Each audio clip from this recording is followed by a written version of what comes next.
The dog had already put 2 people in the hospital. 110 pounds of military-trained Belgian Malinois. 6 days without food, locked inside an isolation room at Harlow Veterans Medical Center in Colorado Springs. And the only thing standing between him and a lethal injection was a signed destruction order sitting on the desk of a man who'd never once set foot near a combat zone. Everyone in that emergency wing had tried. Veterans, K-9 handlers, a specialist flown in from Fort Carson, every single one walked out bleeding or rattled. Then a nurse nobody recognized showed up. Worn jacket, no fanfare, badge still being processed. The screaming stopped before she even touched the door. If this story pulls you in, stay until the end. Hit like and drop your city in the comments. I want to see how far this reaches. The call went out at 6:42 in the morning. Not over the intercom. Those had been disabled 20 minutes earlier after the first incident, when Ranger had launched himself against the reinforced door hard enough to crack the observation window. The call went out the old way. Mouth to ear, floor to floor, the kind of urgent whisper that moved faster through a hospital hallway than any announcement system ever built. Don't go near Isolation Ward B. Don't ask questions. Just stay away. By the time Nurse Petra Calloway arrived for her shift at Harlow Veterans Medical Center, the story had already mutated into 3 different versions. In the first version, the dog had bitten a handler so badly the man needed 6 stitches across his palm. In the second version, it was 12 stitches and a fractured wrist.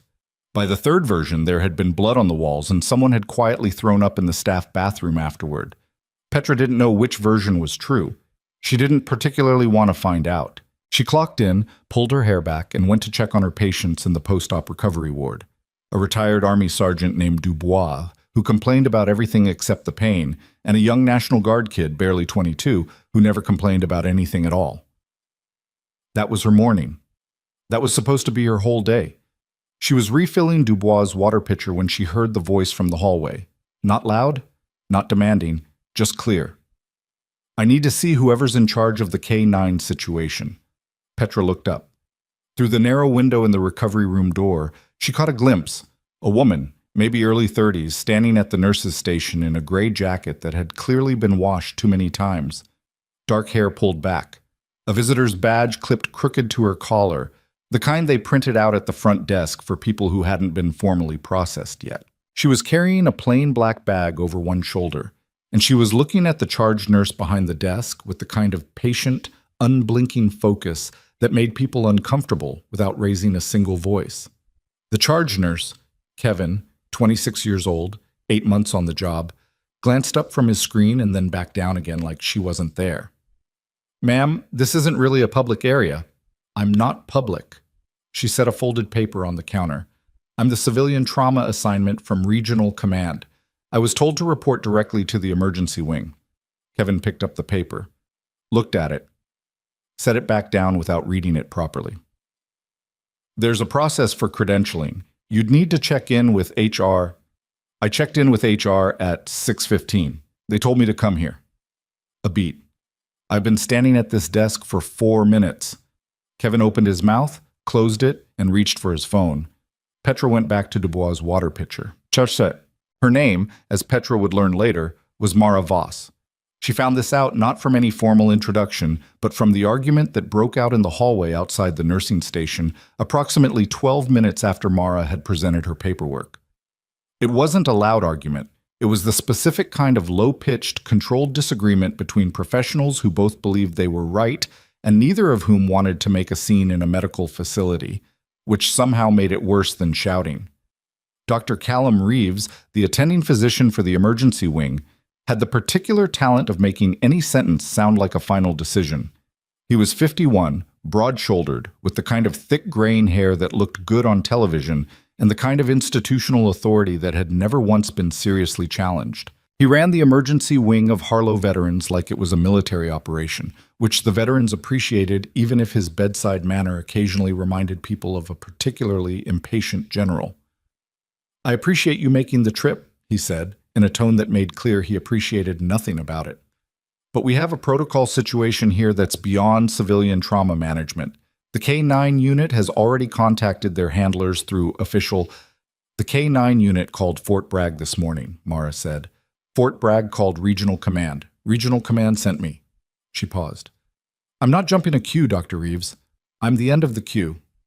The animal is a medical liability at this point. There's already paperwork. I know about the paperwork.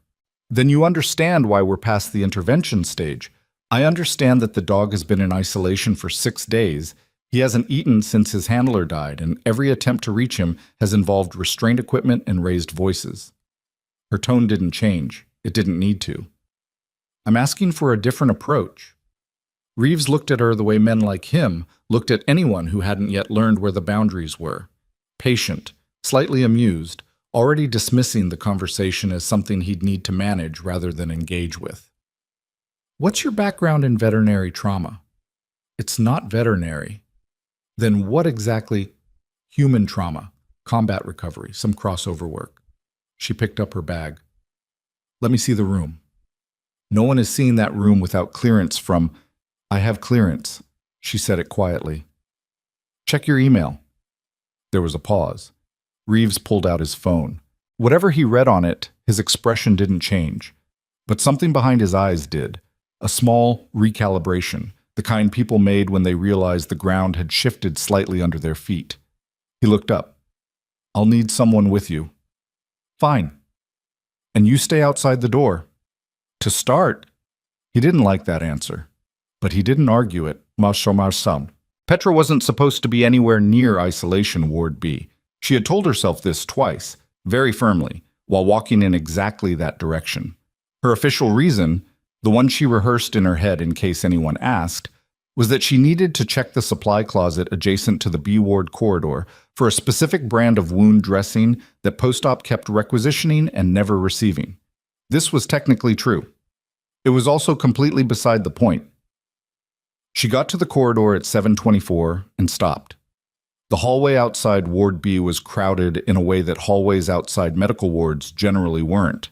There were 4 staff members standing at what felt like a carefully negotiated safe distance from the isolation room door. A security officer with his arms crossed, Kevin from the nurses' station, who had apparently decided to follow the situation personally. A woman from hospital administration Petra vaguely recognized, clutching a clipboard like it was going to protect her. And then there was Mara Voss, sitting on the floor. Not standing, not pacing. Sitting on the linoleum floor of the hospital corridor with her back against the wall beside the isolation room door, her black bag beside her, her knees loosely bent, her hands resting open on her thighs. She wasn't doing anything. That was the part that made everyone uncomfortable. She wasn't reading. She wasn't on her phone. She wasn't speaking through the door or making soothing sounds or doing any of the things you might expect from someone attempting animal intervention. She was simply there, still and quiet, like she had decided to become part of the architecture of the hallway. From inside the room, Petra could hear Ranger.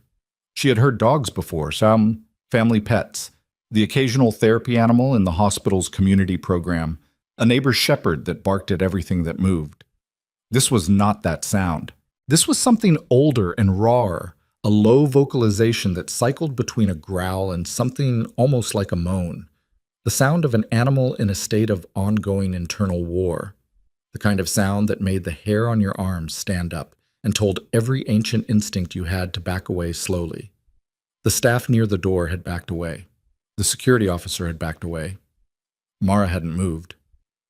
She's been there for 20 minutes. Kevin murmured beside Petra, appearing from nowhere the way Kevin always seemed to. Is she? Petra started. Just sitting there. He shook his head.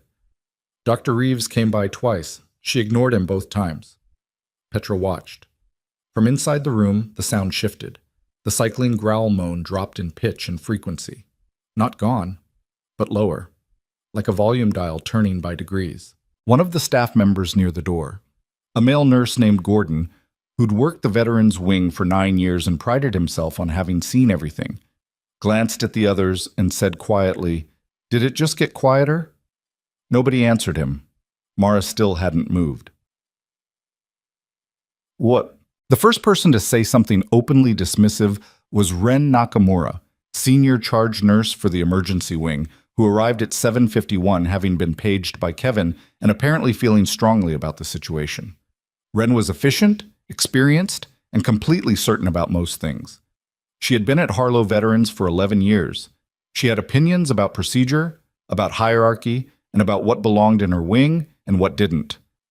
"This is a medical facility," she said, standing over Mara with her arms folded. "Not a park bench." Mara looked up. "I know. Whatever approach you're using, it needs to be documented, cleared through." "It's not an approach yet." Mara's voice was even. "I'm just sitting here." "For 45 minutes." "Yes." Wren looked at the door, looked at Mara, looked at the growing cluster of staff in the hallway who were all pretending not to watch while watching intently. "I'm going to need you to move. You're creating a disruption. I'm sitting on a floor. People are stopping their rounds to stand here. That's not something I'm doing." Mara said it without heat, without edge, just a statement of fact. "I'm not performing for them. They can leave." Wren's expression did something complicated. "I'm going to have to call Dr. Reeves." "You already called him twice." A pause. "Excuse me?" "I heard the conversation the second time." Still calm. "He said to let it play out for another hour." Wren's mouth tightened. She glanced at Kevin, who suddenly found something very interesting to look at on his own shoes. "I want to be clear," Wren said, her voice dropping to the register it used when she was being clear, "that whatever happens in this wing is my responsibility. And you, she gestured at Mara, are not in my chain of command." Mara looked at her for a moment. Then she said, "No, I'm not." And that was all she said. Wren stood there for another few seconds, the way people did when they'd expected resistance and received none, and didn't quite know what to do with the absence of it. Then she turned and walked away, heels sharp on the linoleum. Petra stayed. She wasn't sure why. She had the wound dressing in her hand. She'd actually found it, purely by accident. And she had patients who needed her, and she had exactly zero professional reason to be standing in this hallway watching a woman sit on a floor outside a room that contained an animal that had put 2 people in the hospital. But she stayed. Because at 8:03, the sound from inside the room changed again. Not gone. Not better, exactly, but different in a way that was hard to articulate. Less like an engine at the edge of catastrophic failure, and more like something running very hard and beginning, just slightly, to slow down. And Mara, who had not moved in over an hour, turned her head toward the door. She didn't touch it, didn't open it, just turned her head like she was listening. And then, very quietly, she made a sound. Not words, not soothing murmurs. It was something short and low, a pattern of breath and tone that Petra had never heard before. 2 short beats and a long one, repeated twice. The corridor went absolutely silent. From behind the door, Ranger made a sound that Petra had never heard from a dog in her life. It wasn't a growl, it wasn't a bark. It was something almost soft. A single vocalization, rough around the edges, like the first attempt at a word from someone who hadn't spoken in months. Mara closed her eyes, just for a second. Then she opened them and went back to sitting still. Gordon, the 9-year veteran, was staring at the door with an expression Petra had never seen on him before. "What was that?" someone whispered behind her. Nobody answered. Dr. Reeves returned at 8:30. He stood at the end of the corridor for a moment, taking in the scene, Mara on the floor, the cluster of transfixed staff, the clipboard from administration that had been set down on a chair sometime in the past hour because nobody was taking notes anymore. Then he walked the length of the hall and crouched down to Mara's level, which was the most physically uncomfortable thing Petra had seen him do in the months she'd worked at Harlow. "Report," he said. "He's not attacking the door anymore," Mara said. "Heart rate is probably still elevated. He's in a defensive grief spiral. Stimulus sensitivity is high, which is why restraint attempts made it worse. He's not dangerous, he's in pain." He put a handler in urgent care. The handler approached with a catchpole in a raised voice. Mara paused. "If you were 6 days into acute grief and someone came at you with a catchpole, you'd defend yourself too." Reeves was quiet for a moment. "The destruction order. Give me until the end of the day." He looked at her. "That's not how this facility. I know how this facility works." She met his eyes. "Give me until the end of the day." Petra watched Reeves's face do the same recalibrating thing it had done in the hallway earlier. The small, almost invisible shift of someone reassessing the landscape. He wasn't used to this specific kind of resistance. Not the aggressive kind, not the procedural kind. The quiet, immovable kind that didn't give him anything to push against. "You open that door," he said finally. "You're accepting full liability." "Understood. And you need a medical observer present, someone with documentation authority." He looked up, scanned the cluster of staff in the hallway. His gaze landed, after a moment's consideration, on Petra. Petra realized she was still holding the wound dressing. "Calloway," Reeves said, "you're observing." Petra blinked. "I have post-op patients. Dubois is stable and Reinhold is sleeping. You're observing." He stood. "Document everything. If anything escalates," he looked at Mara, "we pull back and I make the call." Mara nodded once. Reeves walked away. Petra stood there for a moment looking at the door, then at Mara, then at the door again. "Have you done this before?" she asked. Mara looked up at her. Something in her expression was difficult to read. Not unfriendly, but contained in a way that suggested there were rooms inside her that weren't on the public tour. "Yes," she said. "With dogs?" "With a lot of things." Petra looked at the door. Through it, she could hear Ranger. Quieter now, but still there, still cycling through that rough, low vocalization that set every nerve ending on edge. "He's going to be okay," Mara said. It wasn't a reassurance. It was delivered the way you delivered a clinical assessment, matter of fact, based on available information. "How do you know?" Mara stood up, picked up her bag, brushed off the back of her jacket with 2 quick swipes like someone who had sat on worse floors than this one. "Because he hasn't quit," she said. What happened when Mara opened the door was not what Petra expected. She had braced herself. She was not ashamed to admit this, standing back against the corridor wall with her pen and clipboard as Mara entered the access code that Reeves had sent via text and pushed open the heavy reinforced door. She had braced for the sound to explode outward, for the sprint of an animal launching itself at the intrusion, for the chaos that had characterized every other attempt to interact with Ranger in the past 6 days. Instead, there was a pause. The door opened. Mara stood in the threshold, not entering, not retreating, just occupying the space. The sound from inside the room dropped to almost nothing. Petra counted her own heartbeats. Got to 11 before anything happened. What happened was this. Ranger, and she could see him now, a large Malinois pressed into the far corner of the room, his body language a textbook illustration of fight-or-flight tension, lifted his head. He looked at Mara. Mara looked at him. She didn't make the sound again, didn't use any visible signal. She just stood there in the doorway in her 2-washed gray jacket, her bag over her shoulder, her hands at her sides. And Ranger, who had put a trained K9 handler in urgent care less than 18 hours ago, took 1 step toward the door. 1 step. Then stopped. "Don't move," Mara said quietly to Petra. Petra did not move.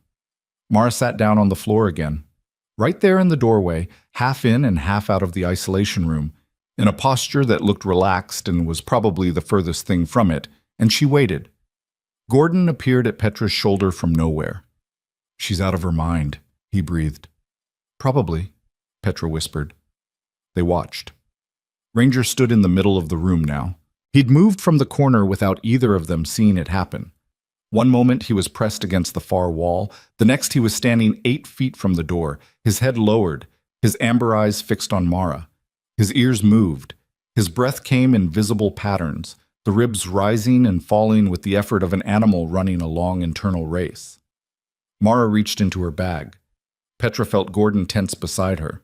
What Mara pulled out was a sealed pack of veterinary-grade food, nothing dramatic about it, the kind that came from any halfway decent supply list. She opened it without ceremony and set it on the floor just inside the doorway, to her left, without looking at Ranger directly. For a long moment, nothing happened. Then Ranger sat down. Just sat. In the middle of the room. The defensive posture that had defined him for 6 days, the locked joints and the hair along his spine and the constant cycling vocalization dropped by visible degrees. Not gone, but reduced in a way that felt almost physical, like watching a pressure system finally, incrementally, begin to release. Ren Nakamura had come back. Petra registered her presence at the edge of the corridor without turning to look, and she heard the small sound Wren made. Not quite a word, not quite silence. Mara hadn't moved. "She's going to get herself killed," Wren said, very quietly, to no one in particular. Petra didn't answer, because Ranger had moved again. 2 steps toward the door, then 1 more. His nose dropped toward the food Mara had set down, and he stopped a foot away from it, and he looked up at her, and she looked back at him with the same steady attention she'd been giving him for the past 2.5 hours. He ate. The corridor exhaled. Petra found she had stopped writing anything on her clipboard. She didn't know when that had happened. It was 10:17 when Wren's interference became a problem. By that point, Mara had been in the isolation room doorway for over 40 minutes. Ranger had eaten. He hadn't approached further, hadn't retreated back to the corner, hadn't made the acute aggressive sounds that had defined the past 6 days. He was lying down with his head on his paws, watching Mara the way a dog watched someone they were still deciding about, cautious and intent and not yet closed. Progress. Visible, undeniable progress, which was apparently intolerable. "This needs to stop," Wren said. She said it to Reeves, who had returned at 10 o'clock, taken one look at the scene, and settled in to observe with the carefully neutral expression of a man recalibrating his entire assessment of a situation. She said it at volume in the corridor, standing far enough from the open door that Ranger wouldn't hear her, or so she apparently believed. "The liability exposure on this is enormous," Wren continued. "She's sitting in an open doorway with an unrestrained animal that is officially under a destruction order. If he—" "Wren," Reeves's voice was quiet, "attacks her, or anyone in this corridor, we're looking at litigation that could—" "Wren," slightly less quiet. She stopped, looked at him. "Lower your voice." Come, Callum." "I said lower it." He glanced at the doorway, at Ranger, at Mara's back. "This is working. Whatever it is, it's working. We're observing." Wren's jaw tightened. "You're letting an uncredentialed—" "She's credentialed. I checked the paperwork properly this time." He looked at Wren in a way that closed the subject. "We observe." For a moment, Wren stood very still, the way people stood when they'd been handed a decision they disagreed with and were deciding whether to fight it in public. Then she turned and walked to the far end of the corridor and stood there with her arms crossed, watching. Petra documented the exchange. Quietly, fully. Inside the room, Mara had finally moved past the threshold. She was sitting now just inside the door, 3 feet from Ranger, and she had her hand resting flat on the floor between them, not reaching toward him, just present, available, not demanding. Ranger was watching her hand. Then he stood up, and the whole corridor held its breath. He took 1 step, another. His head lowered, nose extending toward Mara's hand. She didn't move, didn't encourage, didn't make a sound. His nose touched her fingers. She turned her hand over, very slowly. He stood there for a long moment. Then he lay back down, this time closer. This time, close enough that when his eyes closed briefly and then opened again, he was looking at her from within touching distance. Gordon said something under his breath in a language Petra didn't recognize. "What did you say?" she whispered. He shook his head. "Nothing." His voice was rough. "Nothing. It was 11:43 when Wren made her move. She waited until Reeves had stepped away to take a call. Family medicine issue, nothing to do with the wing, the kind of administrative pull that happened to everyone at the worst moments. She waited until Petra was updating her documentation notes, and Gordon had gone back to his rounds. She waited until the corridor had thinned out to 2 staff members who weren't paying close attention. Then she walked to the isolation room door. She didn't go inside. She stood in the doorway, which Mara had finally vacated, and she looked at Mara sitting on the floor with Ranger resting 3 feet away, and she said in her crisp, authoritative charge nurse voice, "Ms. Voss, I need you to step out of the room." Mara looked up. "I need you to step out now. We're going to let the duty veterinarian take over from here. You've done what you were asked to do, the animal is calm, and—" "He's not going to stay calm with a handoff." Mara's voice was low, controlled. "Not yet. He needs more time before you can—" "That's not your decision. I'm the assigned trauma. You're a civilian nurse," Wren said. and somehow she made those two words carry the weight of a final judgment. This is a military working dog under a formal medical review protocol. The duty veterinarian is Dr. Seun Aroora, and she's been on call since this morning, and she's more than capable of... Has Dr. Aroora worked with a combat K9 in acute grief response before? A pause. That's not relevant. It's completely relevant. Mara stood up, slowly, carefully. Ranger's eyes open, tracked the movement, stayed with her. If you bring in someone he doesn't know right now with that energy, you're going to undo 3 hours of work and put Dr. Aroora at risk. Are you suggesting I don't know how to... I'm stating a fact about the dog. Mara's eyes were steady. Grief response in a working K9 is not the same as standard behavioral aggression. The protocol for it is different. I know the protocol. Let me finish the process. Ren's chin lifted a fraction of an inch.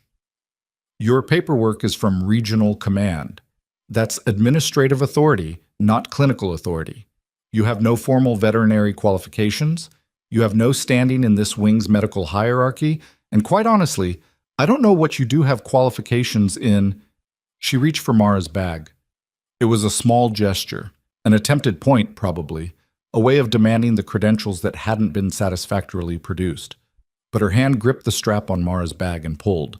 Mara's arm moved with it, turned instinctively, and the motion shifted her sleeve. The fabric rode up to her forearm.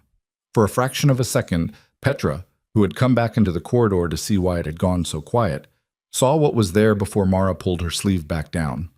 A tattoo. Military. Not decorative. The kind with meaning that was specific and earned and not for general display. Ren had seen it too. Her hand released the bag strap. For a moment, the two women looked at each other. Mara's expression was still controlled, but something underneath it had shifted. The contained quality had changed, become something less like patience and more like a door that was deciding whether to open. I'm finishing this, Mara said quietly. You can document your objection and take it to Reeves. That's your right. She turned back to the room. Behind her, Ren stood with her hand still slightly extended, staring at the place on Mara's arm where the sleeve had ridden up and then come back down. Ranger was on his feet. He hadn't lunged. He wasn't growling. He was standing, alert, his amber eyes fixed on Mara with an attention that was different from what it had been an hour ago. Not the cautious surveillance of an animal deciding whether to defend itself, but something else. Something that made the muscles in Petra's chest tighten in a way she couldn't immediately explain. He recognized her. That was the only word for it. Not first contact, not cautious familiarity. Recognition, like something buried had surfaced. Mara said nothing. She simply walked back to her place on the floor, sat down, and rested her hand on the linoleum between them. Ranger lay down. His head moved to her knee. Ren stood in the corridor with her clipboard and her years of institutional authority and the expression of someone watching the ground shift beneath them and not yet understanding why. Petra wrote everything down. Her pen was moving before she consciously decided to let it. Petra's pen kept moving for another 30 seconds after Ren walked away. Then she stopped and read what she'd written and realized she had transcribed not just the clinical events, but the expression on Ren's face, the angle of Ranger's head, the specific way Mara's sleeve had fallen back into place, details that had no business being in a medical observation log, and everything to do with the fact that Petra's brain had registered something significant and didn't yet have language for what it was. She crossed out the last 4 lines, kept the rest. The corridor had thinned to almost nothing by noon. The administrative woman with the clipboard had left somewhere around the time Ranger had eaten. Whether from relief or disappointment was unclear. Gordon had gone back to post-op. Kevin was at his station. The security officer had been quietly stood down by Reeves when he returned from his call and assessed the situation with the careful economy of a man who'd spent 3 decades making fast decisions in rooms where fast decisions cost or saved lives. What was left was this: Mara, sitting on the floor of the isolation room with a military working dog's head on her knee. Petra, standing in the corridor with a clipboard she'd mostly stopped using, and the particular kind of silence that settled over a space when something that was supposed to go catastrophically wrong had instead gone quietly, stubbornly right. "You should eat something," Petra said. It came out before she'd decided to say it. She wasn't sure what she expected. dismissal probably, or that contained non-answer Mara had been giving people all morning. Instead, Mara said without looking up, "There's a granola bar in the front pocket of my bag." Petra found it, passed it through the doorway. Mara took it with a brief nod, broke off a piece, and ate it while keeping her other hand still on the floor near Ranger. The dog didn't react to the movement. His breathing had slowed to something that resembled sleep without quite being it, the shallow, surface rest of an animal that wasn't ready to fully let its guard down, but had stopped fighting the exhaustion. "How long has he been awake?" Petra asked. "Probably most of 6 days." Mara's voice was quiet. Not sad, exactly, just direct. They do that. When something's wrong and they can't fix it, they stay vigilant. It's not a behavior problem, it's loyalty that doesn't know where to go anymore. Petra wrote that down. Not for the record, for herself. She almost asked the next question, and then didn't, because Reeves appeared at the end of the corridor moving with purpose, and beside him was someone Petra hadn't seen before. A woman in scrubs with a tablet under her arm, who carried herself with the specific confidence of someone who had credentials and knew exactly where they stood in the hierarchy. Dr. Seuna Daora, presumably. The duty veterinarian. Petra moved back a step, instinctively. Reeves stopped outside the room and took in the scene. Mara on the floor, Ranger resting, the changed quality of the air in the corridor. Something in his face shifted, the same small recalibration Petra had seen twice before, but this time it went a different direction, more complicated. "We have a situation," he said to Mara quietly. She looked up. "The destruction order." He paused. "It was submitted to administration before your intervention this morning. The approval process is..." It moved faster than expected. "I've been trying to hold it, but the committee chair..." He stopped, glanced at Adaora.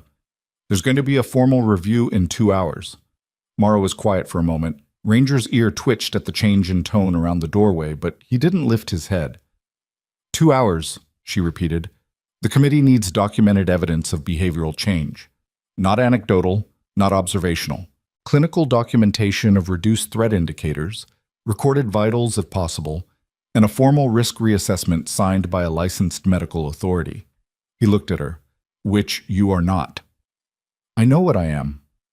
Dr. Adaora can do the risk assessment, but she needs access to the animal, and right now, that needs to happen without a stranger walking in with a tablet and a cold entry.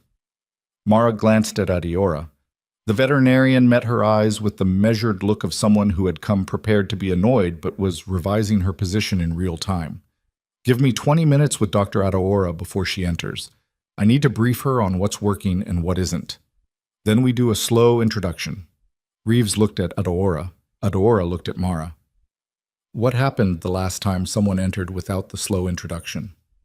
12 stitches, Mara said. "Or 6. Depends who you ask."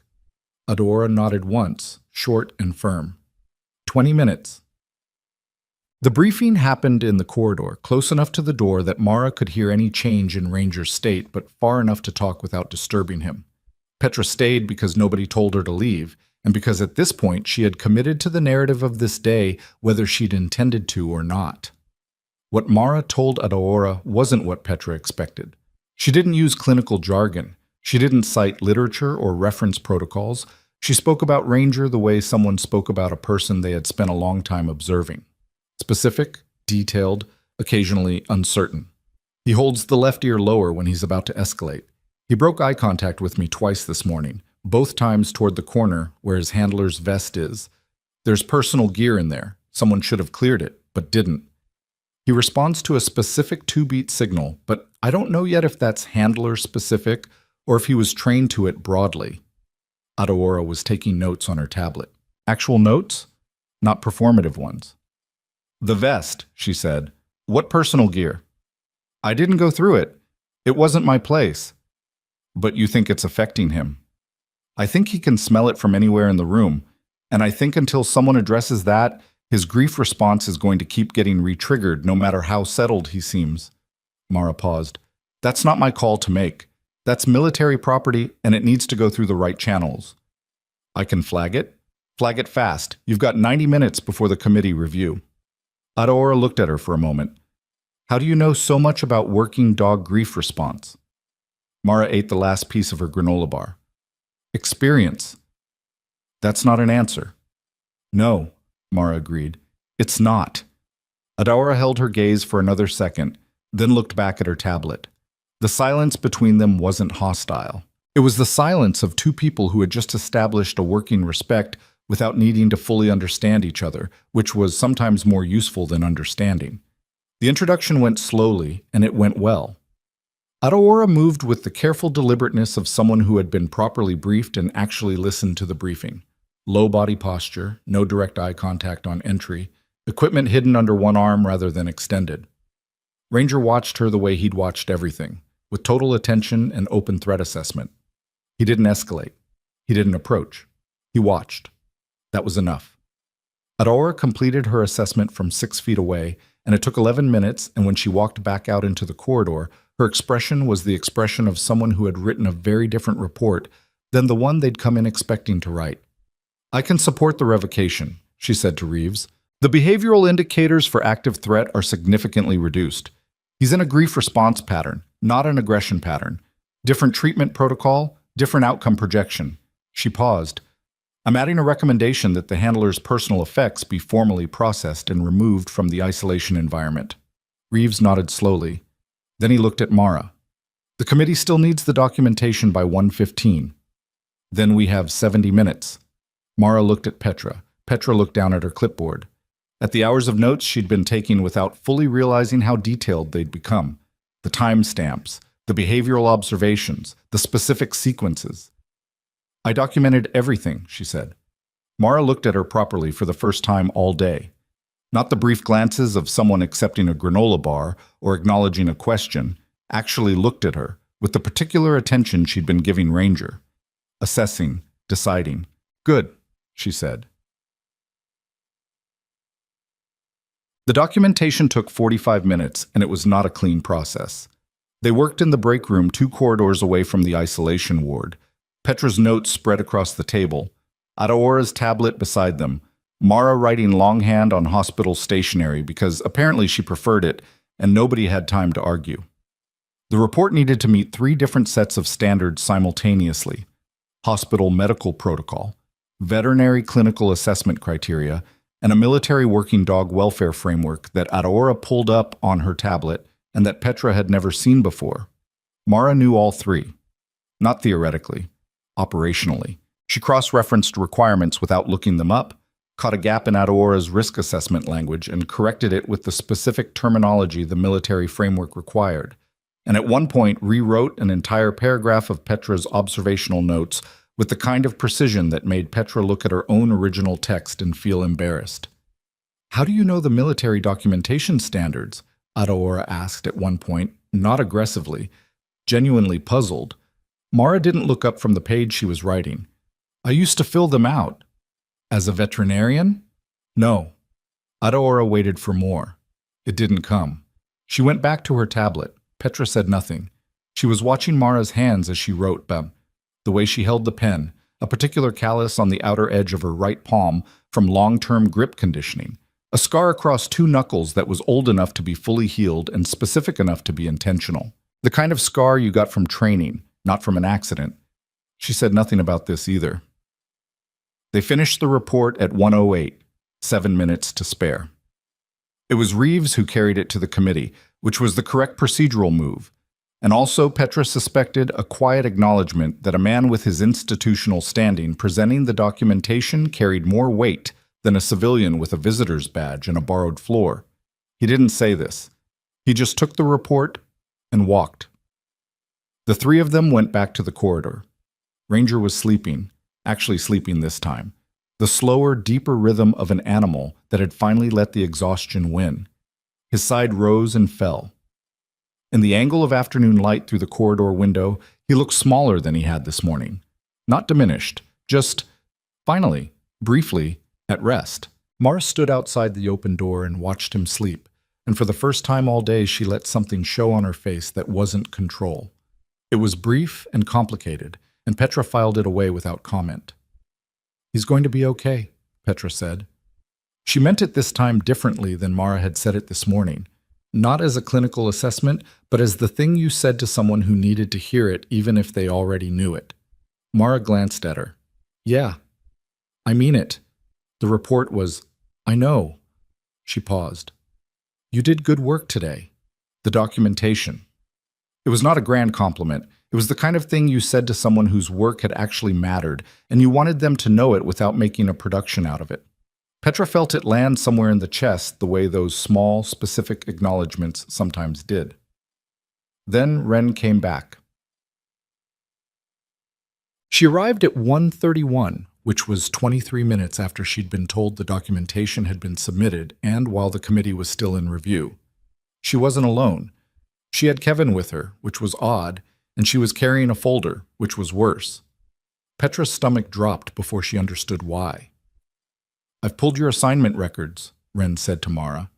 The measured authority in her voice had returned, recalibrated, loaded differently than it had been this morning. Less frustration, more certainty. The voice of someone who had found something. The transfer order from Regional Command, I put it through the formal verification system at 11 this morning, not Kevin's preliminary check, the formal system. Mara turned from the doorway. And, Reeves said from behind Wren. He'd returned from the committee without Petra noticing. He was standing 10 feet back, arms crossed, face unreadable. The order is legitimate, Wren said. The assignment is legitimate. She opened the folder. But the records attached to it are flagged. Specifically, she pulled out a single printed page. The credential history listed for Mara Voss, civilian trauma specialist, regional command transfer. She held it out. Not to Mara, to Reeves. There's a discrepancy. Reeves took the paper, read it. His expression changed. Petra looked at Mara. Mara was looking at the paper in Reeves's hand with an expression that was impossible to decode. Not fear, not guilt, not defiance.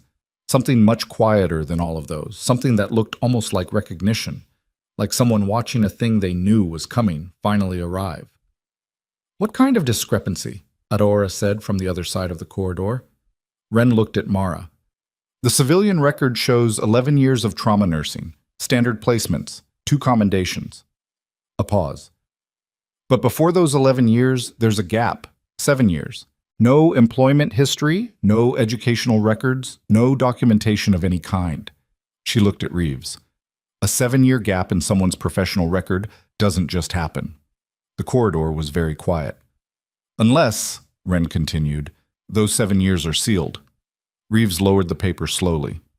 Military service records, he said. Not a question. Wren nodded once. Everyone looked at Mara. She didn't look away. She stood in the doorway of the isolation room with Ranger sleeping behind her, and she looked back at all of them. And for a long moment she said nothing at all. Then her phone rang. She looked at the screen. Something moved across her face, fast and complicated and gone almost before it registered. She answered it. Voss? A pause. Then, yes, sir, I'm here. Another pause, longer, her jaw set. Understood. She lowered the phone. Who was that? Reeves asked. Mara looked at the far end of the corridor, where a door to the hospital's side entrance had just opened. A man in uniform walked in. Not scrubs, not a lab coat, not the business casual of hospital administration. A military dress uniform, ribbons and all, with the bearing of someone who did not need to announce themselves because their presence was announcement enough. He was followed by 2 others in operational dress, and all 3 of them moved through the corridor with the specific purposefulness of people who knew exactly where they were going. The one in front scanned the hallway once, passed over Reeves, passed over Wren, passed over Petra, and stopped when his eyes reached Mara. He walked straight to her. And then, in the corridor of Harlow Veterans Medical Center, in front of a charge nurse who had spent all morning trying to remove her, and a doctor who had spent all morning trying to manage her, and a nurse who had spent all morning watching all of it, he stopped and came to attention, and saluted.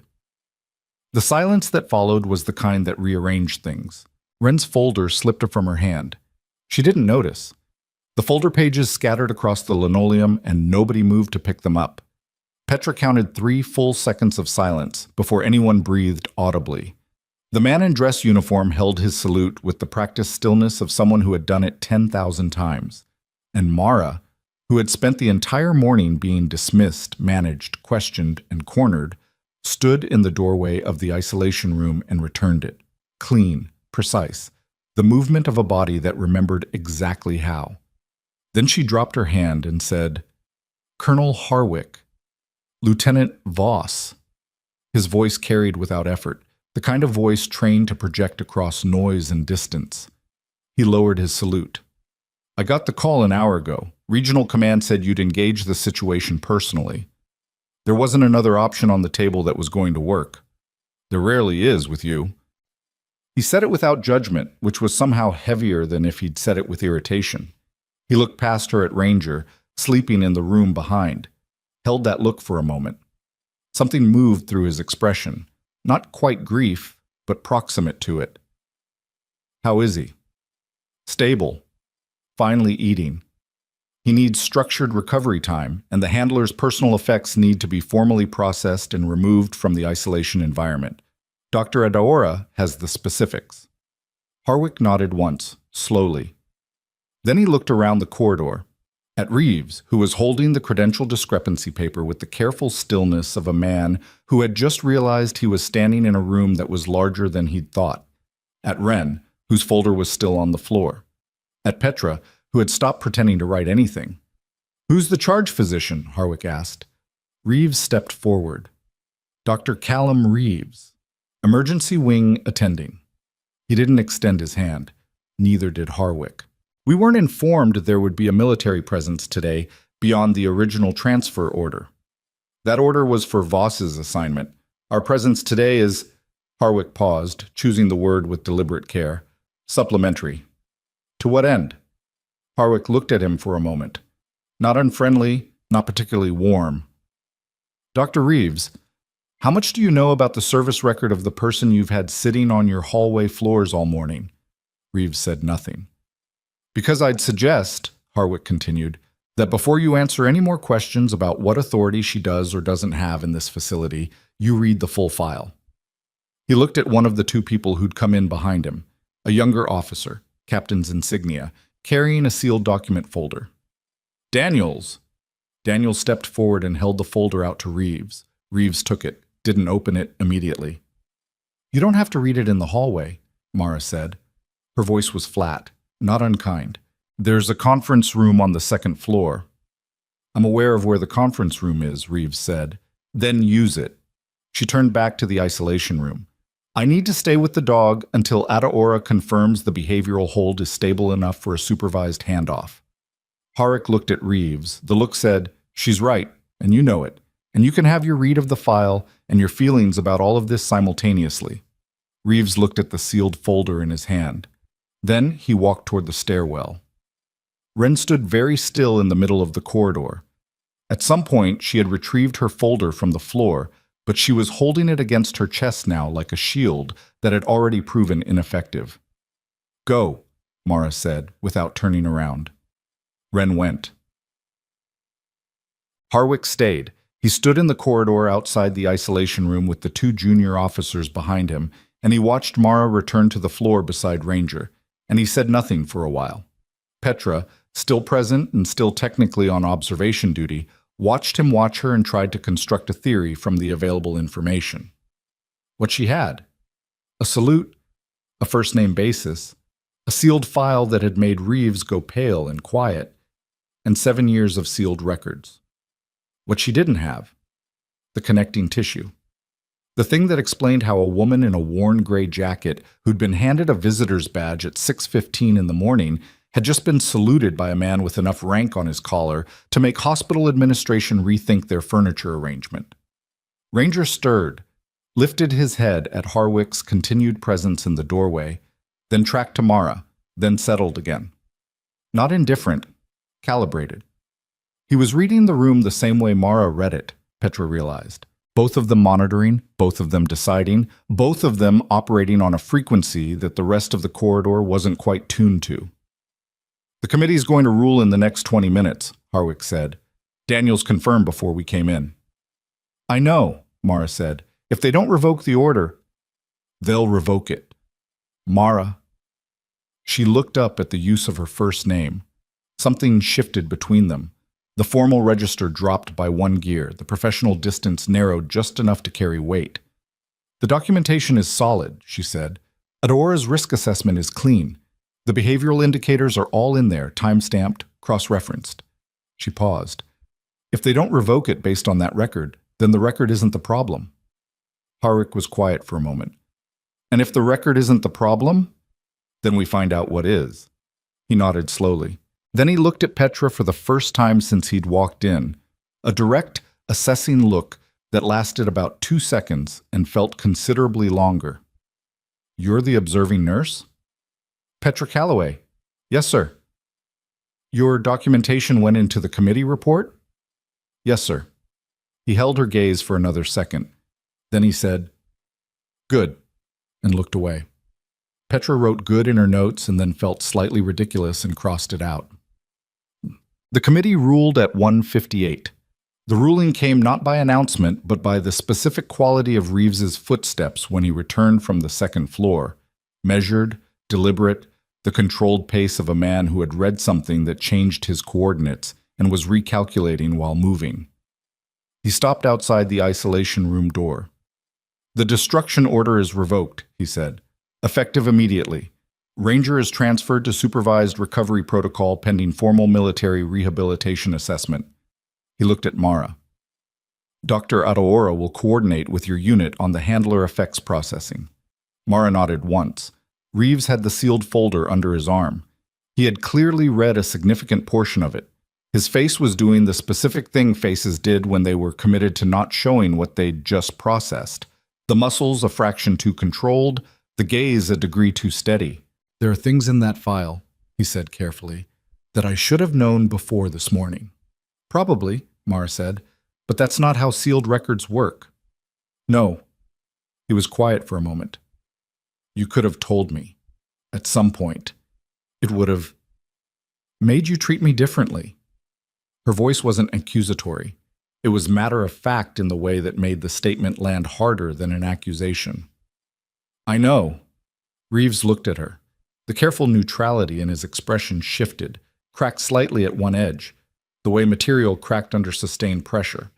Not catastrophic, but definitive. The structural acknowledgement that something had given way.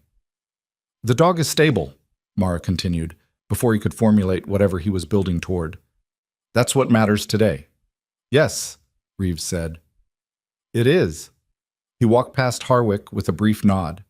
Harwick returned it. The silent exchange of two men who outranked each other in different systems and were both aware of it. From inside the room, Ranger had moved. He was sitting up, watching the doorway with the alert but non-defensive posture he'd arrived at over the last hour. High-value attention, not threat assessment. His ears were forward. His head was tilted at the specific angle that meant he was processing something auditory with interest rather than alarm. Mara looked back at him. "Okay," she said quietly. Just the one word.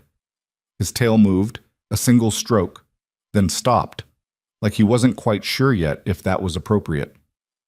"Okay," she said again. It moved again, twice this time. Petra had to look away for a moment at the supply shelf on the opposite wall, which was interesting to nobody until she had her face under control. The problem arrived at 2:34 in the form of a man Petra had never seen before. He came through the administrative entrance on the east side of the wing, which was the entrance used by hospital leadership and board members, and the specific category of visitor who didn't use the front desk because they'd never had to.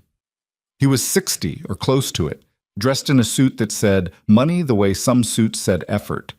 And he had with him a woman carrying a laptop and a man who was clearly legal counsel from the aggressive set of his shoulders and the way he was already looking around the room like it was a deposition. His name, as Petra would learn in the next 10 minutes, was Garrett Olson. He was on the hospital board. More specifically, he was chair of the Risk Management Subcommittee, which was the committee that had, until 40 minutes ago, been processing the destruction order paperwork as a liability clearance action. He did not look like a man who had come to congratulate anyone. He looked like a man who had received a phone call that interrupted something he'd rather have been doing and had come in person because some situations required presence. He found Reeves in the corridor near the nursing station, and they spoke for approximately 90 seconds, quietly enough that Petra couldn't catch the content. What she could catch was the way Reeves's posture changed, the set of his jaw, the brief, almost imperceptible stiffening that said, "This is a complication I didn't anticipate."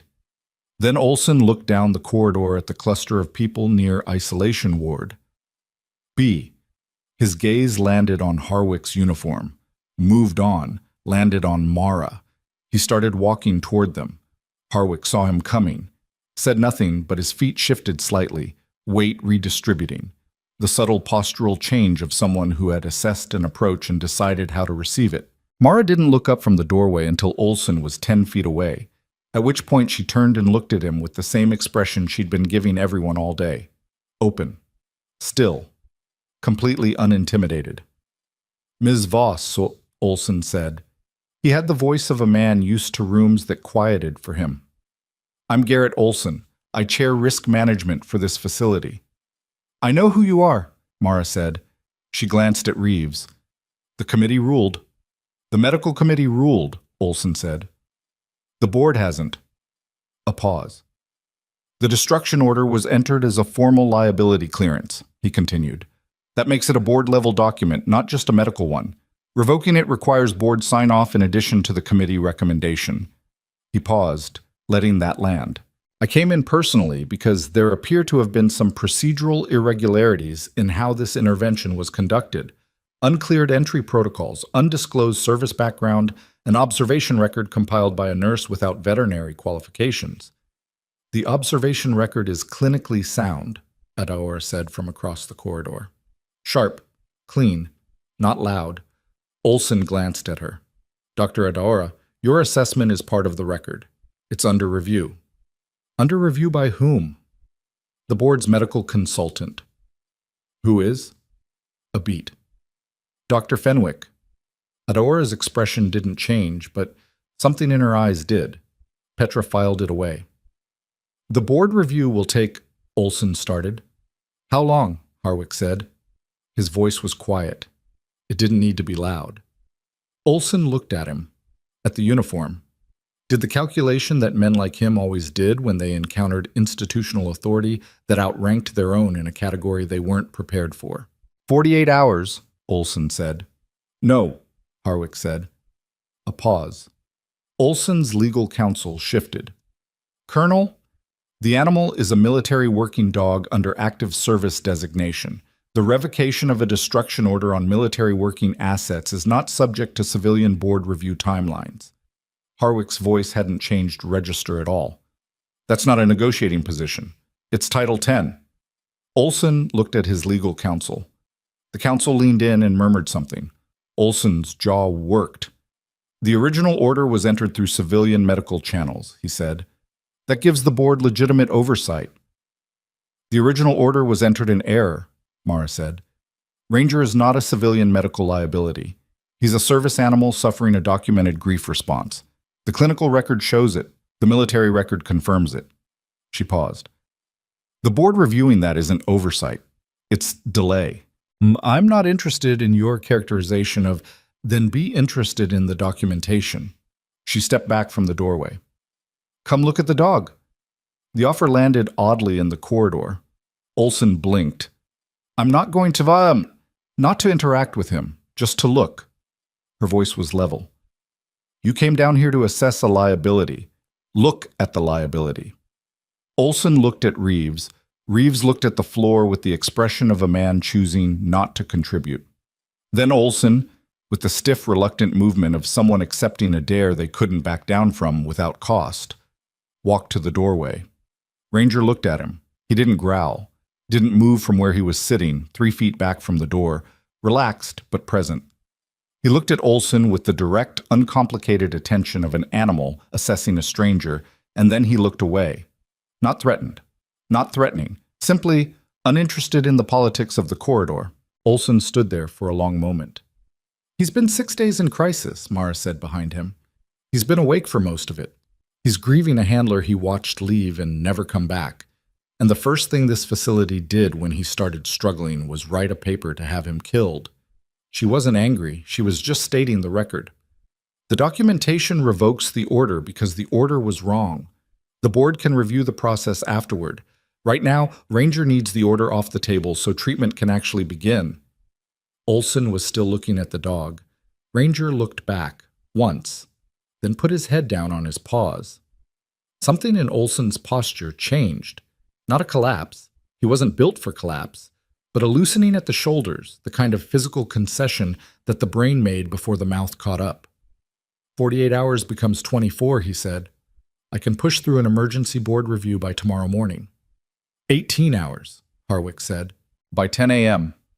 A silence. 18 hours, Olson said finally. He turned and walked back toward the administrative entrance. His counsel followed. At the end of the corridor, he stopped briefly, looked back. Not at Harwick, not at Mara, at the isolation room door. Then he left. The rest of the afternoon moved differently, not easier. There were forms, military transfer documents, a phone briefing Harwick took in the conference room that lasted 40 minutes, a second visit from Ataora to complete Ranger's full veterinary intake. But the frantic, compressing quality of the morning, the sense of an hourglass running out, was gone, replaced by the slower, more durable weight of process. Petra had been officially relieved of observation duty at 3 o'clock. She stayed anyway. Reeves saw her in the corridor at 3:45 and said nothing, which she took as permission. She'd called down to post-op twice to check on Dubois and Reinhold. Dubois had been complaining about the lunch, which meant he was fine. Reinhold had slept through most of the afternoon. At some point in the mid-afternoon, Gordon appeared beside her with 2 cups of coffee and handed her one without comment. She accepted it without comment. They stood in the corridor and watched Mara work, slowly, incrementally, extending the boundaries of what Ranger would tolerate, never pushing, never rushing, operating on a timeline that was entirely his. She was military, Gordon said eventually. Apparently. Combat. That's what the file suggests.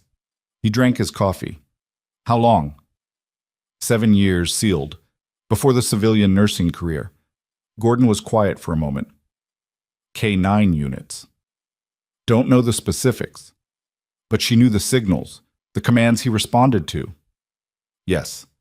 He turned his cup in his hands. Ren's going to have a problem. She already has one. I mean, officially. He glanced at Petra. She tried to physically remove a sealed record military specialist from an active intervention to bring in an unprimed substitute.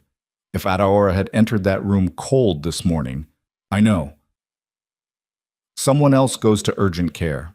Maybe it's Ataora. I know, Gordon. He drank his coffee. You documented it. I documented everything.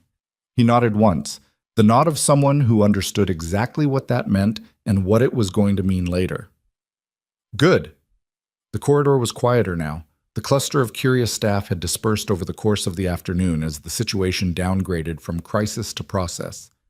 The security officer was gone. Kevin had gone back to his station hours ago. The administrative woman with the clipboard had never returned. What remained was Mara, Ranger, Harwick speaking quietly on his phone at the far end of the corridor, Adora completing her intake notes on a chair near the nursing station, Petra, and Gordon. And the specific hard-won stillness of a room where something bad had been prevented by a margin that nobody wanted to calculate too precisely. At 4:17, 3 things happened in close enough sequence that later Petra would remember them as simultaneous, though they weren't. The first was that Mara reached into Ranger's vest. She'd been working up to it for 2 hours, small, incremental encroachments on his personal space, each one given time to normalize before the next. She had his trust now, or something close enough to it for practical purposes, the provisional trust of a damaged animal deciding that one specific human was safe. When she reached for the vest, he stiffened. A full-body alert, ears up, breath held. She stopped, waited, didn't retreat. He exhaled. She reached again. Inside the vest, her fingers found something. She pulled it out slowly. A patch. Military unit insignia. Specific, small, the kind that got handed between service members in the field as a marker of shared experience. On the back, in permanent marker, someone had written 3 words in handwriting that was cramped and precise and clearly belonged to someone who'd written a lot in difficult conditions. "She'll find you." Mara held it for a long time. Ranger watched her face. She closed her hand around it. The second thing that happened at 4:17 was that Ren Nakamura returned to the wing. She had changed her scrubs, which told Petra she'd been off floor for several hours.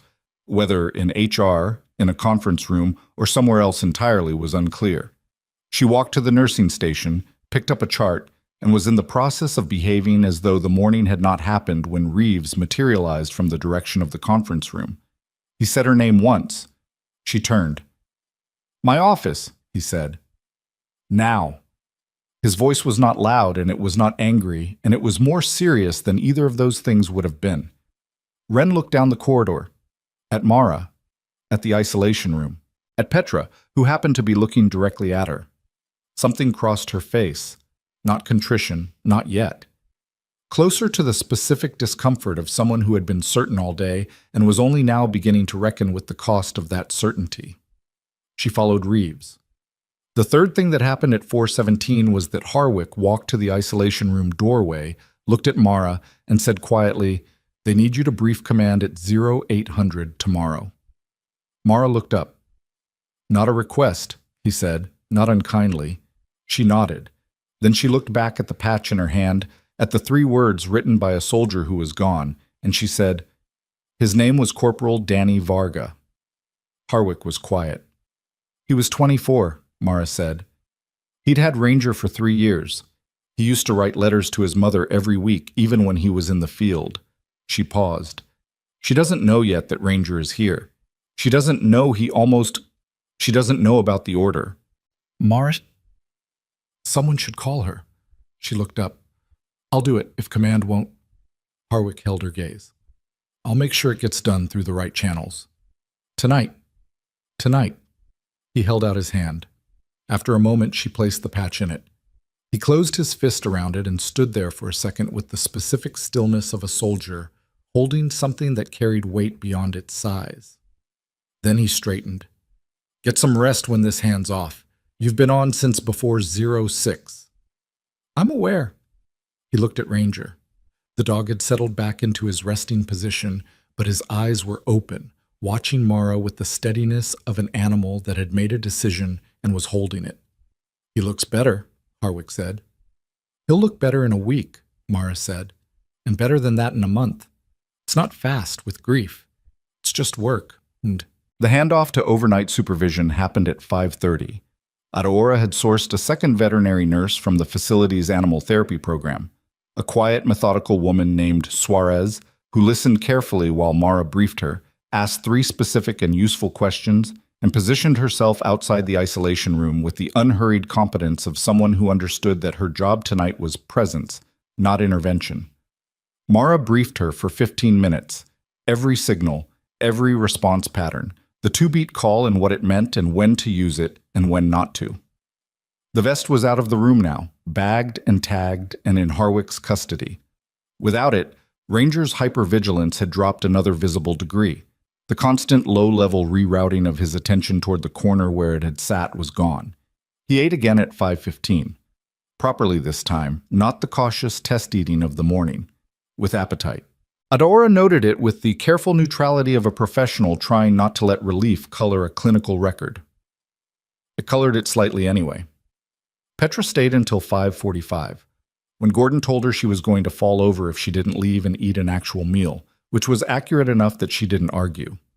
She collected her notes, all of them, the full day's documentation, and walked to the elevator. She stopped at the corner of the corridor. Mara was standing outside the isolation room one last time, not in the doorway, just outside it. Ranger had moved during the handoff to lie near the door, as close to the threshold as he could get while still inside the room. His nose was at the gap below the door. Mara crouched down. She put 2 fingers in the gap, low to the floor. His nose pressed against them. She held that for a moment. Then she stood up, picked up her bag, and walked. Petra stepped back around the corner before she reached it. Not deliberately, just an instinct toward the privacy of the moment. She heard Mara's footsteps pass. Heard them pause. "Calloway." Petra came around the corner. Mara looked at her, tired now, genuinely, visibly tired in a way she hadn't shown all day. The kind of exhaustion that only surfaced once the sustained effort of the day had been set down. "The documentation," Mara said. "All of it. Make copies, physical and digital. Keep one set off-site." Petra looked at her. "Why?" Mara was quiet for a moment. Her eyes moved down the corridor in the direction of Reeves's office, where Wren had gone and not yet emerged. "Because," she said, "some people don't accept rulings gracefully." She held Petra's gaze for a second longer. Then she walked to the elevator. Petra stood in the corridor with her notes against her chest and looked toward Reeves's office and listened to the distant, indistinct sounds of a conversation she couldn't quite make out, and felt the particular unease of someone who had been told something important in a language they hadn't finished learning. She pulled out her phone. She took photographs of every page of her notes, all of them. She was on the 14th page when the door to Reeves's office opened and Wren walked out. Her face was composed in the precise way that meant it had required effort to compose it. She walked past the nursing station without stopping, past Kevin without looking at him, toward the staff locker room.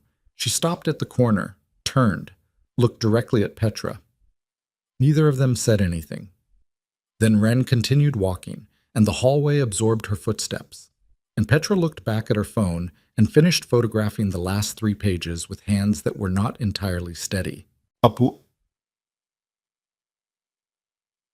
At 6:40 in the evening, Harwick's junior officer, Daniels, found Petra at the vending machine on the 2nd floor. She hadn't eaten since a half sandwich at 7 that morning. She was standing in front of the machine with money in her hand, trying to make a decision and failing, the specific cognitive flatness of someone who had spent 12 hours in sustained alertness and now couldn't choose between pretzels and a granola bar. Daniels was professional and direct, and in approximately her age range, and clearly used to delivering information to people who weren't expecting it. "Miss Calloway, the colonel asked me to give you this." He handed her a card, military contact information on one side, handwritten number on the other. "If anything happens tonight or tomorrow related to the documentation or the case file, you call that number directly." Petra looked at the card. "What would happen?" Daniels held her gaze. "We're not anticipating anything, but Ms. Voss flagged your observation record as a primary evidentiary document in the military's case record for Corporal Varga's service dog, which means it has formal standing now." "Formal standing," Petra repeated. "Which means some people might prefer it didn't."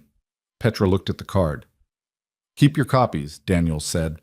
He nodded once, the efficient nod of someone whose message had been delivered and received, and walked back toward the stairwell.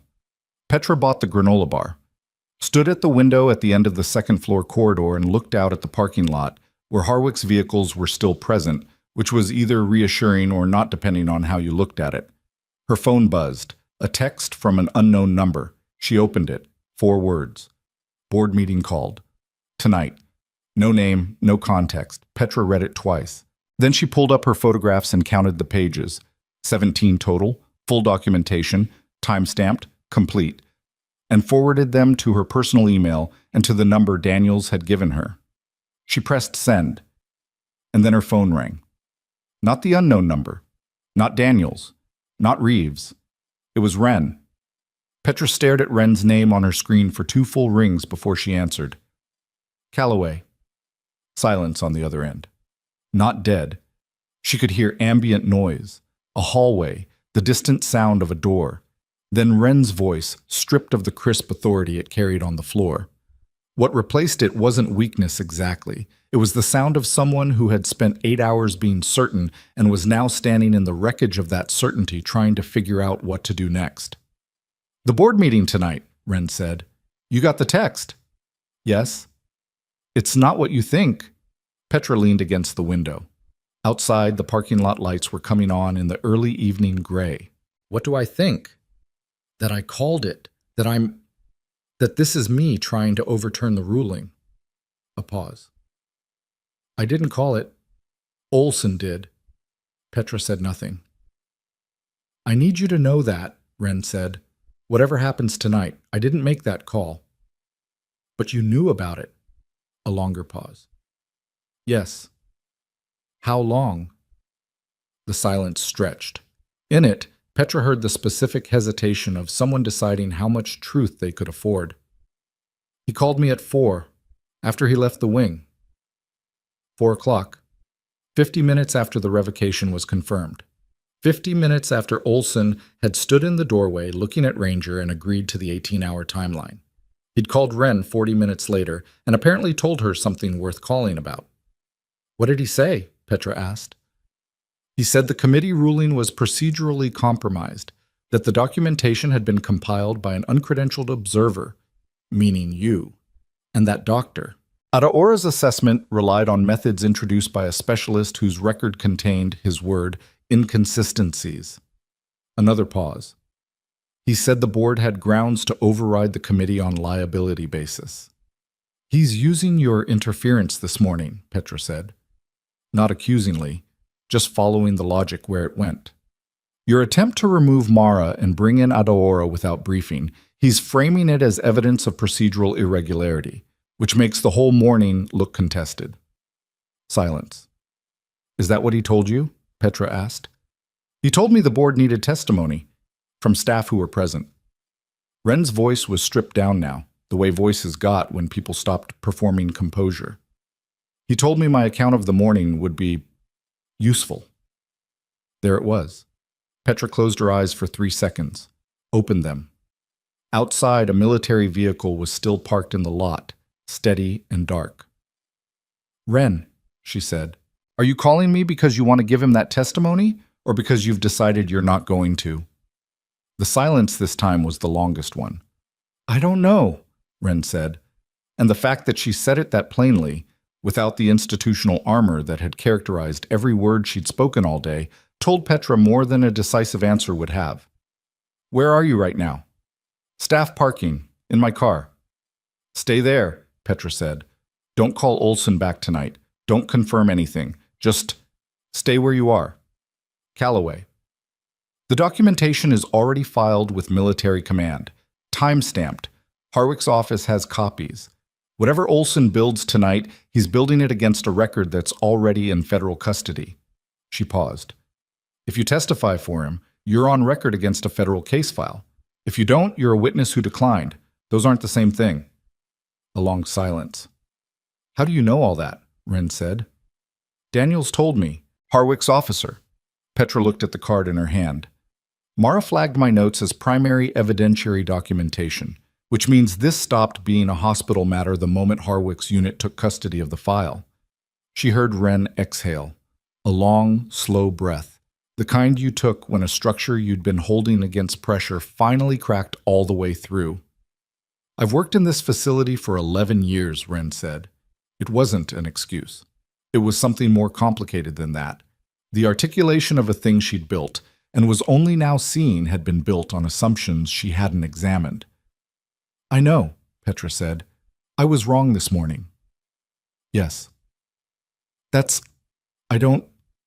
She stopped. That's not something I say often. I know that too. The line was quiet for a moment. The board meeting is at 8, Wren said. Olson's pulling Fenwick in as medical consultant. Dr. Marcus Fenwick, he's the board's retained physician. He was going to review Adaora's assessment for procedural compliance and... She stopped. And what? And Fenwick and Reeves have history. Professional history, not good history. Wren's voice had returned to something closer to its normal register. Not authority, but precision. The part of her that was useful when she wasn't pointing it in the wrong direction. If Fenwick gets in front of the board with Reeves's documentation, he's going to find something to question. He always does.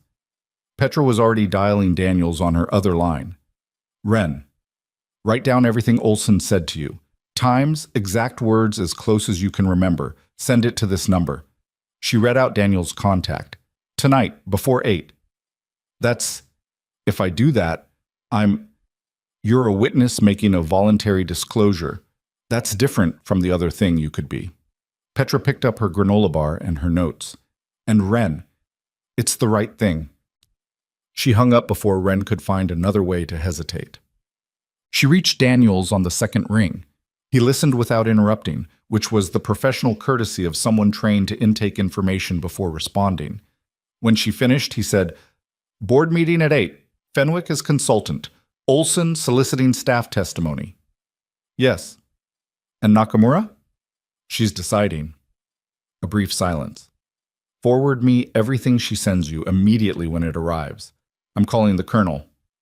There's also the Fenwick Reeves history Nakamura mentioned. I don't know the specifics. I'll find them. He was already moving. She could hear it in the background sounds, the specific ambient shift of someone transitioning from stationary to in motion.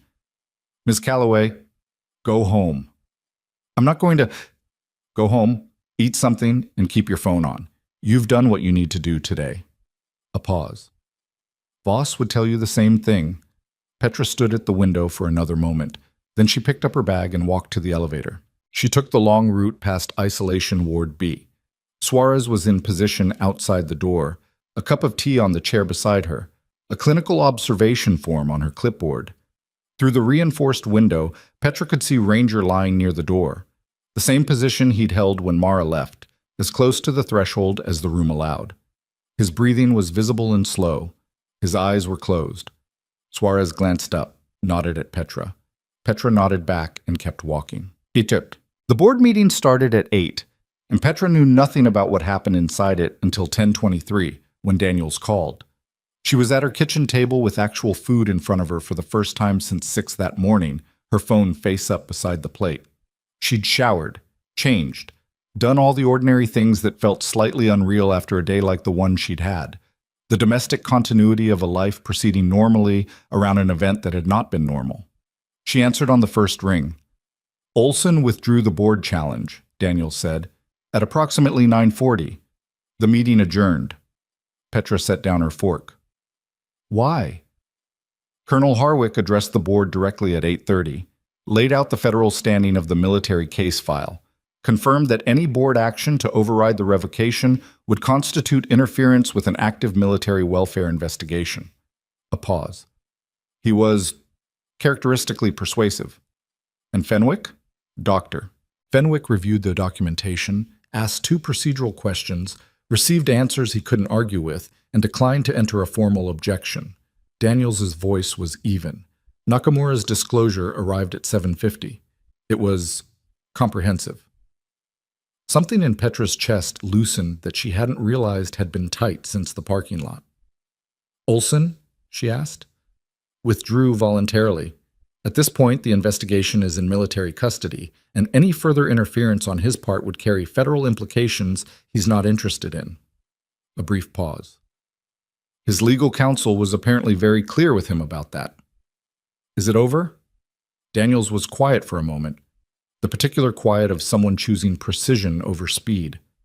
The board challenge is over, the revocation stands. Ranger stays under the recovery protocol. Another pause. The hospital side review of what happened today. That's going to be a longer process. Meaning Wren. Meaning Reeves's documentation of the morning. Meaning the formal account of what Wren had done and why and what its consequences had nearly been. Understood, Petra said. Get some sleep, Ms. Calloway. He ended the call. Petra sat at her kitchen table for a while after that. The food cooled. Outside, her street was quiet. She thought about Ranger lying by the door of the isolation room with his eyes closed, and about 3 words written in cramped handwriting on the back of a military patch, and about the specific way Mara had held it before she handed it to Harwick. She ate the cold food, went to bed. She didn't sleep particularly well, but she slept. The morning brought 3 things before 8 a.m. The first was a text from an unknown number that she would later confirm was Mara. Briefing done. Board result confirmed. Thank you for the notes. No punctuation on the last sentence, which somehow made it feel more like Mara than any formal phrasing would have. The second was a message from Reeves, sent to her work email at 7:15, with the subject line, Documentation Review. Calloway, P. It was 2 paragraphs. The first confirmed that her observation record had been formally incorporated into Harlow's internal case file and that she would be asked to participate in a staff review process scheduled for the following week. The second paragraph was shorter and said, essentially, that her conduct throughout the previous day had been exemplary and that the emergency wing was fortunate to have her on it. She read that second paragraph twice. Reeves was not a man who wrote things he didn't mean. He was also not a man for whom those words came easily. She understood both things and felt the weight of them accordingly. The third thing was Gordon, calling her at 7:52. "You need to come in early," he said. No preamble. "My shift doesn't start until... Wren's not coming in today. Reeves put her on administrative leave pending the review." A pause. "It's not quiet in here." Petra was already looking for her jacket. Hush. She understood what Gordon meant by not quiet when she walked through the wing at 8:20 and felt the specific atmospheric change of a workplace that has processed overnight information and is now recalibrating around it. In practical terms, this meant conversations that stopped when she rounded corners, the deliberate non-eye contact of people who were deciding where they stood, and Kevin at the nurse's station wearing the expression of someone who had known Wren for 3 years and was currently figuring out what that meant now. "How's he doing?" Petra asked him, dropping her bag behind the station. Kevin knew she wasn't asking about Dubois. Suarez said stable overnight, ate again at 6, took water without prompting. He pulled up the overnight notes. She documented him resting within 2 feet of the door the whole night. "Still looking for her?" "Looks like it." Kevin glanced down the corridor toward Ward B. "Doctor, Adora is coming in at 9 for the first formal rehabilitation session. Maravos isn't... She's not on today's schedule." "She's at command. 0800 briefing." Kevin nodded, turned the overnight notes toward her. "There's something else." She looked. At the bottom of Suarez's overnight documentation, in the section for additional observations, was a single line written in neat clinical handwriting. 0347 hours. Subject vocalizing. Not distress. Closest behavioral match. Low register content vocalization. Duration 4 minutes. Cease spontaneously. No intervention required. Petra read it twice. Content vocalization was the term for the sounds dogs made when they were dreaming or processing, or simply existing in a state that wasn't crisis. The sounds of an animal that had somewhere, under the weight of 6 days of acute grief, found a small pocket of something that wasn't pain. She handed the notes back to Kevin. "Okay," she said. "Yeah," he said. She went to check on Dubois, who was complaining about the breakfast, which meant he was fine. By done. The review process formally began at 10. It wasn't a single meeting. It was the beginning of a documentation and interview sequence that the hospital's HR director, a careful, methodical woman named Flores, explained would take approximately 2 weeks and involve every staff member who had been present in Isolation Corridor B at any point on the previous day. Flores was not from the wing. She had the specific neutrality of someone brought in specifically because they had no stake in the outcome, which was the right call, and also slightly unnerving in the way that all competent neutral parties were unnerving when you were not certain you'd done everything right. Petra gave her statement in a small conference room on the 3rd floor at 10:30. She had her notes. She had her time-stamped photographs. She had the clear linear memory of someone who had been writing things down in real time all day and had not been able to stop thinking about them since. She told it straight, all of it. Wren's attempts to remove Mara, the grab for the bag, the sleeve. The moment Ranger responded before anyone in the corridor fully understood what they were seeing. Olson's arrival, the board challenge, the phone call in the parking lot, all of it, in sequence, with times attached wherever she had them. Flores wrote steadily, asked 3 clarifying questions, all of them precise and relevant. At the end, she looked at Petra over her notepad. "You stayed on voluntary observation past your assigned duty period." "Yes." "Did anyone ask you to?" "No." "Why did you?" Petra thought about it for a moment. The honest answer was complicated, part professional instinct, part the simple human compulsion to see a thing through that you'd been present for from the beginning, part something she didn't quite have language for, that had to do with Mara sitting on the floor and Ranger pressing his nose through the door gap. "Because it mattered," she said, "and I could." Flores noted it, closed her folder. "Thank you, Nurse Calloway." Petra walked out into the hallway and ran directly into Reeves. Not literally. He was standing in the corridor outside the conference room in the way that suggested he'd been aware of the approximate timing of her interview and had positioned himself accordingly. He was holding 2 cups of coffee. He held one out. She took it. They stood in the corridor for a moment without speaking. Fenwick withdrew from the board's retained consultant list this morning, Reeves said finally. As of 9 a.m., submitted his resignation via email. Petra looked at her coffee. Was that expected? No. A brief pause. He and I had a professional disagreement 4 years ago. A serious one. I assumed he was at the meeting to revisit it by other means. He held his cup in both hands. He apparently read the case file, concluded the board challenge was without merit, and removed himself rather than be part of it. He paused again. People can surprise you. Yes, Petra said. They can. Reeves looked at her, not the assessing look of the attending physician managing a situation. Something more direct than that, less mediated. I made assumptions yesterday, he said. About Voss. About what kind of person walks into a situation like that, and what they're likely to know and not know. He held her gaze. I wasn't the worst person in the room, but I didn't. He stopped. The sentence didn't have a good ending, and he knew it. You let her work, Petra said. Eventually. That was enough. He looked like he wasn't sure he agreed.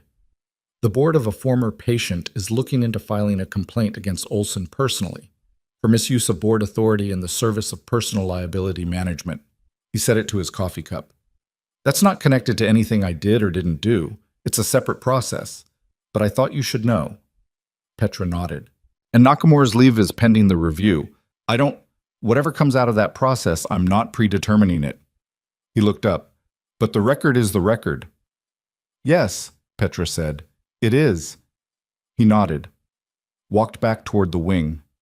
Petra drank her coffee in the corridor and looked out the window at the morning and thought about records and what they were worth and how much they depended on the person standing beside the moment being willing to write things down. Mara came back at 2 in the afternoon. Petra was in post-op, updating Dubois' chart. He was being moved to a standard room later that day, which he was complaining about even though it was an improvement, when Gordon knocked and said, "She's back," with the specific economy of someone who knew exactly who he meant. Petra finished the entry, capped her pen, walked to the corridor.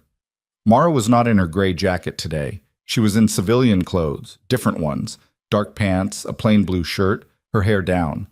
She looked like the same person in a lower operational register, the way people looked when they were off duty but hadn't quite fully left. She was talking to Adaora outside Isolation Ward B. Not the clipped urgent briefing of the previous morning, a longer conversation, the kind where both people had time and were using it. Adaora had her tablet out and was showing Mara something on it, and Mara was nodding and asking questions, and between them there was the easy, functional communication of 2 people who had decided they could work together. Petra watched from the end of the corridor. At some point, Adaora gestured toward the isolation room door, and they both turned to look through the observation window. Petra couldn't see Ranger's exact position from where she stood, but she could see both women's faces as they looked through the glass. Adaora's was professionally measured. Mara's was something that wasn't professional, something that landed differently, quieter and more personal, the expression of someone looking at a thing they had pulled back from a very specific edge. Gordon materialized at Petra's shoulder with a coffee for himself and nothing for her, which was typical. Adaora says he took treats from her hand this morning, he said, quietly enough that it didn't carry. Ranger did? From Adaora, not just from Mara. He sipped his coffee. That's significant, apparently. Means the trust transfer is working. He's not going to be a one-person dog in recovery. He'll be workable. Where does he go after this? There's a military rehabilitation facility in Virginia. Adora's been on the phone with them this morning. Gordon looked at the isolation room. 60 to 90 days there, then reassessment for service or retirement. Can he do service again, after everything? Gordon was quiet for a moment. Some of them do, some of them retire. The ones that do service again, he paused. They say those dogs often become the best handlers' dogs, because they've already been through the worst thing and they know they survived it. Petra thought about that. Down the corridor, Mara had turned from the observation window and was now looking directly at her. She didn't wave. Neither did Petra. But Mara gave a small nod. The specific one she'd given after the granola bar, after the documentation compliment. Precise and real and enough. Petra nodded back. The formal staff review meeting happened on Friday of the following week. It was not the dramatic institutional confrontation Petra had half expected. It was 2 hours in a conference room with Flores, Reeves, 2 representatives from hospital HR, and the medical director, a sparse, attentive man named Dr. Osei, who had read every page of the case file before he sat down and showed it. The findings were presented in sequence. Flores read them without editorial comment, which was the right call. What they found was, Mara Voss's assignment and credentials had been legitimate and properly filed.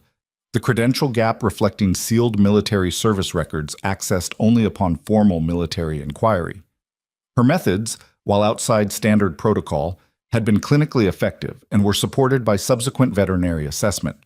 Petra's observation documentation had been compiled in good faith and with professional accuracy. Adaora's risk assessment was sound. What they also found was, Ren Nakamura had made multiple interventions that exceeded her authority and had introduced unnecessary risk to both the animal and to a specialist whose sealed background she had not known when she attempted the handoff. The attempt to bring in Dr. Adaora without proper briefing, specifically, had been identified as the single action most likely to have resulted in serious injury if it had proceeded differently. Ren's leave was converted to a formal disciplinary record. She was removed from emergency wing charge duties pending a reassignment review. She would not be fired. The review made clear this was a determination made in light of her 11-year record and the absence of malicious intent. But she would not be in a position of authority over emergency wing protocol for the foreseeable future. She wasn't in the room when the findings were read. Nobody had expected her to be. Olson received a separate letter from the board regarding his conduct. Petra didn't see the letter, but Kevin, who had a source on the administrative floor that nobody asked too many questions about, said it was the kind of letter that attached itself to a personnel record and made certain future decisions very straightforward. After the meeting, Reeves walked with Petra to the elevator. "You're going to be asked to participate in a revised protocol development process," he said, "for military working dog cases in VA-adjacent facilities."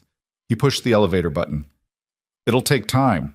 Probably a year before anything formal is codified." He paused. "Voss is involved in the development. I imagine you'll be working with her again." Petra looked at him. "You're recommending me?" "Your documentation was the only complete contemporaneous record of an intervention that's now being discussed at a federal level as a model for how these cases should be handled."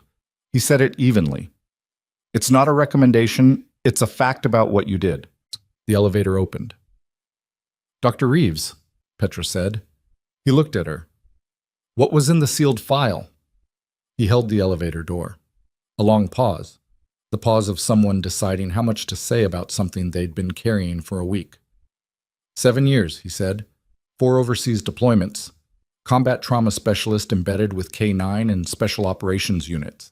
She developed the field recovery protocols that are currently used for both service animals and their handlers across 3 branches. He paused. She was medically separated. Honorably. The specifics are sealed further than what I saw, but the work she did is still being used, every day. He let the elevator door close. Petra rode down alone and thought about 7 years of a life that had been folded up and placed beneath 11 more, and about a woman who had spent an entire day in a hospital corridor being questioned about her qualifications by people who would never have the patience to ask the right question. She was doing chart updates and post-op on Thursday afternoon. Reinhold had finally been upgraded to full recovery status and was being discharged Friday, when her phone showed a number she didn't have saved. She answered. "It's Voss." Petra set down her pen. "How's the briefing circuit?" "Extensive." A pause. "Ranger is being transferred to the Virginia facility on Monday. Gordon told me. 60 to 90 days. Something like that. A beat. I'm going down there for the first 2 weeks of the transition. They want me present for the initial adjustment period." "Makes sense." After that, Mara paused, and there was something in the pause that felt deliberate, like she was making a decision mid-sentence. After that, I've been asked to consult on the protocol development process. Reeves already told you, probably. He did. I'll be in Colorado Springs for at least part of it. Another pause. Adaora's involved. She's good. She is. Silence for a moment. Not uncomfortable. The silence of two people who had said most of what they needed to say and were acknowledging it.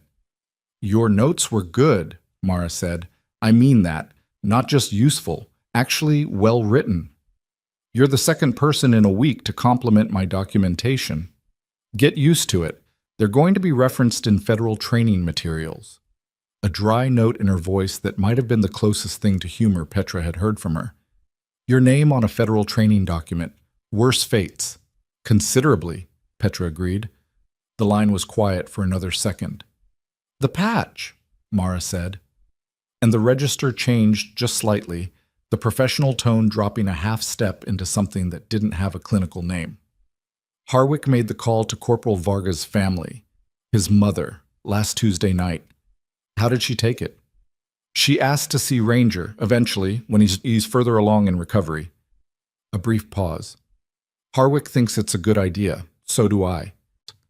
Petra thought about a woman receiving a call about a dog she'd probably heard her son mention, the way soldiers mention their canine partners, casually and constantly, and with the particular unguarded affection people showed for things they trusted their lives to. She'll come, Petra said. Yeah. Mara's voice was quiet. She will. The call ended a few minutes after that, practical and clean, no drawn-out goodbyes. Petra put her phone down and went back to the chart and wrote Reinhold D. Discharge Friday, full recovery status confirmed, and underneath it, in the section for attending notes, added a line about observed progress and positive indicators that was slightly more detailed than strictly necessary, and she left it in anyway. She was finishing the last chart of the afternoon shift when Flores appeared in the doorway of the post-op nursing station. Calloway. She was holding a folder. Her expression was the expression she'd had during the review process. Neutral, precise, but carrying something. Do you have a moment? Petra capped her pen. Yes. Flores entered and closed the door behind her. She set the folder on the desk and looked at it for a second before she spoke. This is outside the formal review scope, she said. Technically, I'm not here, but... She opened the folder. Inside was a printed email chain, 6 messages long. Olson has filed a counter-complaint against the military case file, specifically against the evidentiary standing of your observation record. Petra looked at the email chain, at Olson's name at the top of it, at the words procedural irregularity and uncredentialed documentation and civilian observer without veterinary qualification. He's filing it through the hospital's legal office, Flores continued, arguing that because you're a human trauma nurse documenting a veterinary intervention, the record has no formal evidentiary standing in the military case. She paused. If that argument succeeds, it doesn't undo Ranger's revocation. That's locked in federal custody, and it's untouchable. But it does potentially affect the protocol development process. The federal training materials. Your name on them. Petra looked at the emails for a long moment. When did this come in? She asked. This morning. Flores's neutrality had the quality of someone who was not neutral, but was choosing neutrality on principle. Military Council hasn't received it yet. They will by end of business today. She paused. I wanted you to know first. Petra looked at the top email, at Olson's name, at the careful, legally worded argument that was built on a technically true foundation. She was not a veterinarian, she had no veterinary credentials, she had documented a veterinary intervention. All true. All built in complete ignorance of what she'd actually documented, which was not a veterinary case at all, but a human grief response that happened to be expressed through an animal, which was exactly what Mara had said from the beginning, in the first conversation she'd had in this building, standing at Kevin's desk with a visitor's badge clipped crooked to her collar. He doesn't understand what the notes say, Petra said. Flores looked at her. He's calling them veterinary documentation. They're not. Petra picked up the folder, read the top email again. They're trauma documentation, human trauma response, grief, acute behavioral withdrawal, stimulus hypersensitivity. Every term in my notes is from human trauma literature because that's what Mara was working from. She set the folder back down. If he challenges them as veterinary documentation, he's arguing against the wrong record. Flores was quiet for a moment. Can you demonstrate that? She asked. I can write a one-page annotation of every clinical term in my observation record with its source literature and field of origin. Petra looked at her. Human trauma, combat grief response, PTSD behavioral indicators adapted for nonverbal subjects. She paused. It'll take me 2 hours. Military counsel will need it before they receive Olson's filing. Then I need a desk and 4 hours. Flores picked up the folder, held it for a second. I wasn't here, she said. I know. She left. Petra pulled out her chair and sat down and opened her laptop and started pulling her notes from her email archive, and she was 7 minutes into the annotation when her phone lit up with a message from Mara's number. Olson filed. I know. Harwick knows. Write the annotation. Then a second message, arriving 30 seconds after the first. Also, Olson's legal counsel this morning, the woman who was with him on Wednesday. A pause. Then a third message. She used to work for the firm that handles VA medical liability cases in this district, until last year when she left under circumstances that are currently the subject of a state bar inquiry. Petra stared at her phone. Harwick's legal team found it this morning, Mara wrote. I don't know yet what it means for Olson's filing, but I thought you should have it. Petra set the phone face down on the desk. She looked at her annotation document, at the blank page waiting for words. Then she looked at the door of the nursing station, closed and ordinary, and thought about a woman who had spent a day being dismissed and had spent the days since quietly, methodically, ensuring that every piece of the record was exactly where it needed to be, and had, apparently, still not stopped. She picked up her pen. She started to write. And then the door to the nursing station opened, and the person standing in it was not Flores, not Gordon, not anyone she expected. And the expression on their face said that whatever Petra thought the last complication was, she had been wrong. It was Wren. Not the Wren who had stood over Mara in the corridor with a clipboard and 11 years of institutional certainty. Not the Wren who had grabbed a bag strap and exposed a tattoo she hadn't been meant to see. This version was wearing civilian clothes, dark coat, no badge, which meant she had come in through the front entrance as a visitor, and she had come deliberately, and she had found this specific room, which required asking someone where Petra was, which required a decision. She looked like a person who had made several difficult decisions in the last 48 hours and was standing at the edge of one more. I need to tell you something, Wren said. Petra gestured to the chair across the desk. Wren sat, looked at her hands for a moment, then looked up. Olson called me this morning, she said, before he filed. Petra waited. He wanted me to sign a supplementary statement confirming that the observation process was irregular, that I had raised concerns about your qualifications in real time. She paused. Which is technically true. I did raise concerns. What did you tell him? I told him I needed to think about it.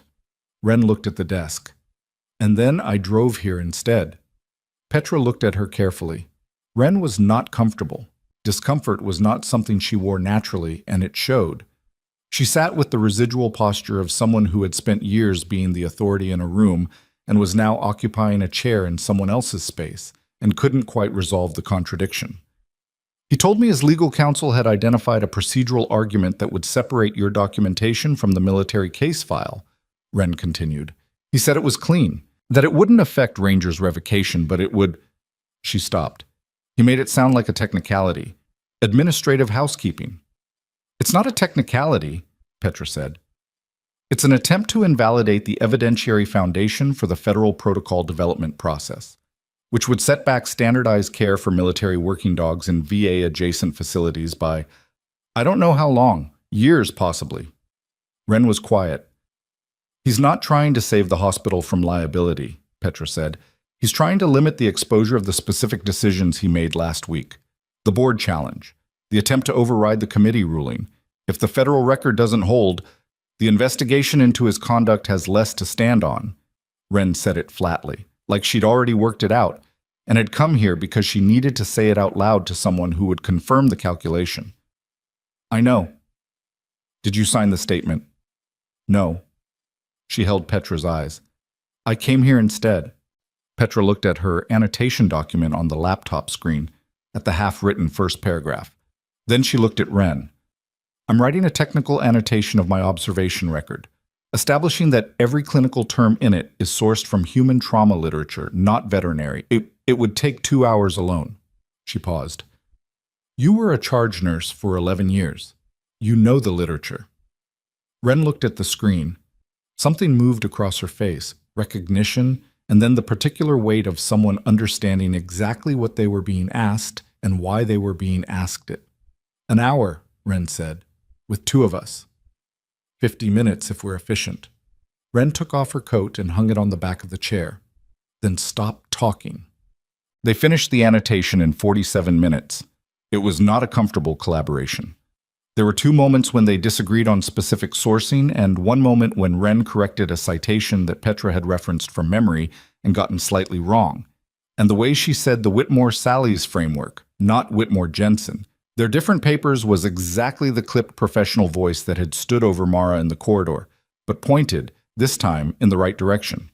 Petra forwarded the completed document to Daniels at 5:17. Daniels replied in 4 minutes. Received. Forwarding to counsel now. This is exactly what was needed. She showed Ren the message. Ren read it, nodded once, put her coat back on. At the door she stopped. Didn't turn around immediately, just stood there with her hand on the doorframe, looking at the hallway. I went into nursing because I was organized, she said. It came out like something she'd been working up to. Good at systems. Good at knowing how things were supposed to go. A pause. I was always the person who knew where the line was. What was protocol and what wasn't. Who belonged and who didn't. Petra said nothing. I looked at Mara Voss and I saw someone who didn't have the right paperwork, and I decided everything from there. Her voice was even, but underneath it was the rough grain of genuine accounting. The dog was in crisis, and I spent 3 hours trying to remove the one person in the building who understood what was wrong with him. You stopped, Petra said, when it mattered. Barely. Still counts.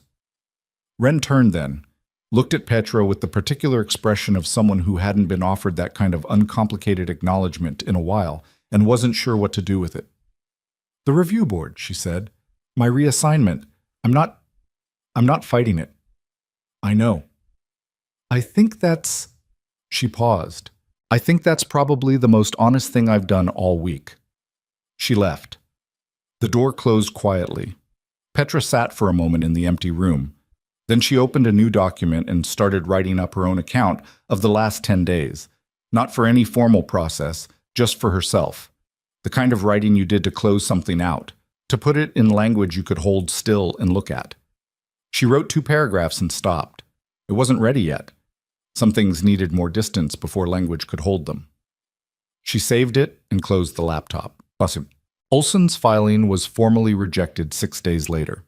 The rejection came from the military's legal division and ran to 11 pages, of which Daniels summarized 3 key findings in a message to Petra.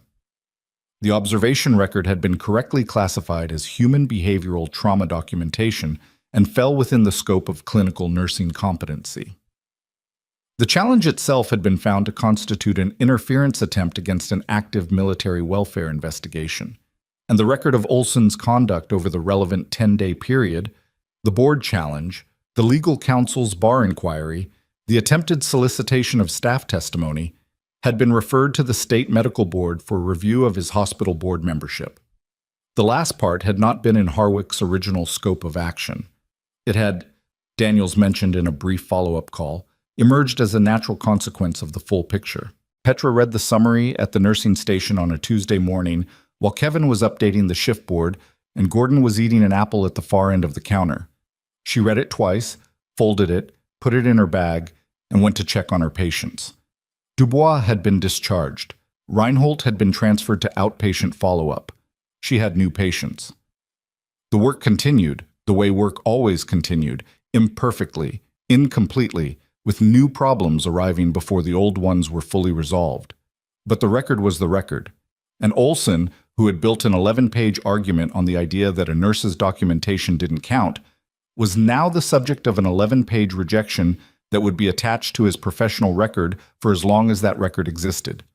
There was a justice in that, quiet and administrative and completely real. What? She didn't hear from Mara for 2 weeks. Then, on a Thursday afternoon at the end of October, her phone showed that number again. "Ranger's doing well," Mara said without preamble. "I heard from Aurora. She's in contact with the Virginia facility. He took commands from a new handler yesterday. Voluntary. First contact." A pause that carried something. Not quite pride, something that ran alongside it. "He's going to be okay." "You knew that on day 1. "I had a strong hypothesis." A dry note. "There's a difference." Petra smiled at her paperwork. "When are you back?" "Protocol sessions start in 3 weeks. Colorado Springs." A pause. "I'm going to need your annotation document as a foundation text for the training materials." "You can have it." "I know." Another pause, longer this time. "Varga's mother is coming to see Ranger next month, at the facility." Mara's voice was quieter.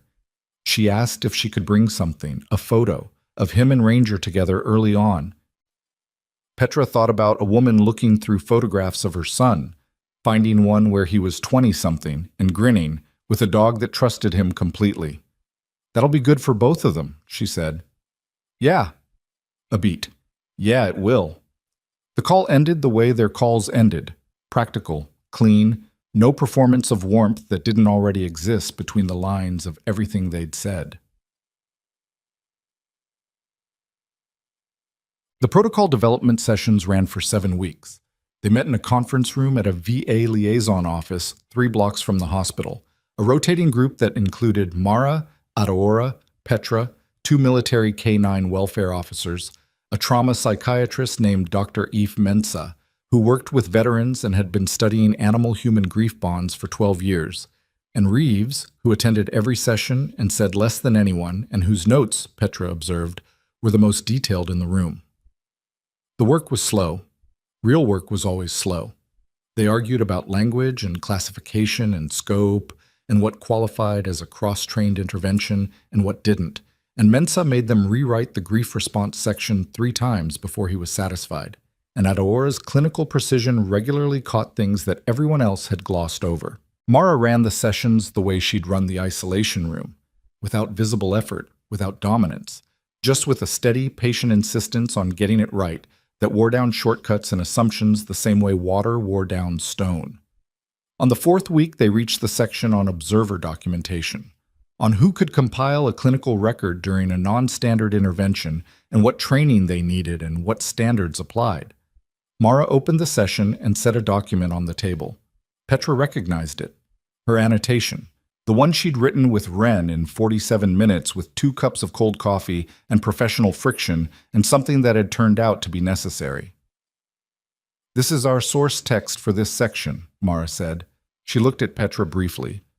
Not a long look, just the 2-second acknowledgement that carried weight precisely because it didn't oversell itself. It set the standard. "We're building from it." Mensa picked it up, read the first page. "Who wrote this?" "Callaway," Mara said. "With significant contribution from a senior nursing colleague." Mensa looked at Petra over the top of the page. "You didn't have veterinary training." "No," Petra said. "But you understood what you were watching." "I was watching a grief response. I've seen grief responses. They look the same in the humans I work with." She paused. "The clinical vocabulary is the same. Why wouldn't the notes be?" Mensa set the document down, looked at Mara. "She's right, you know.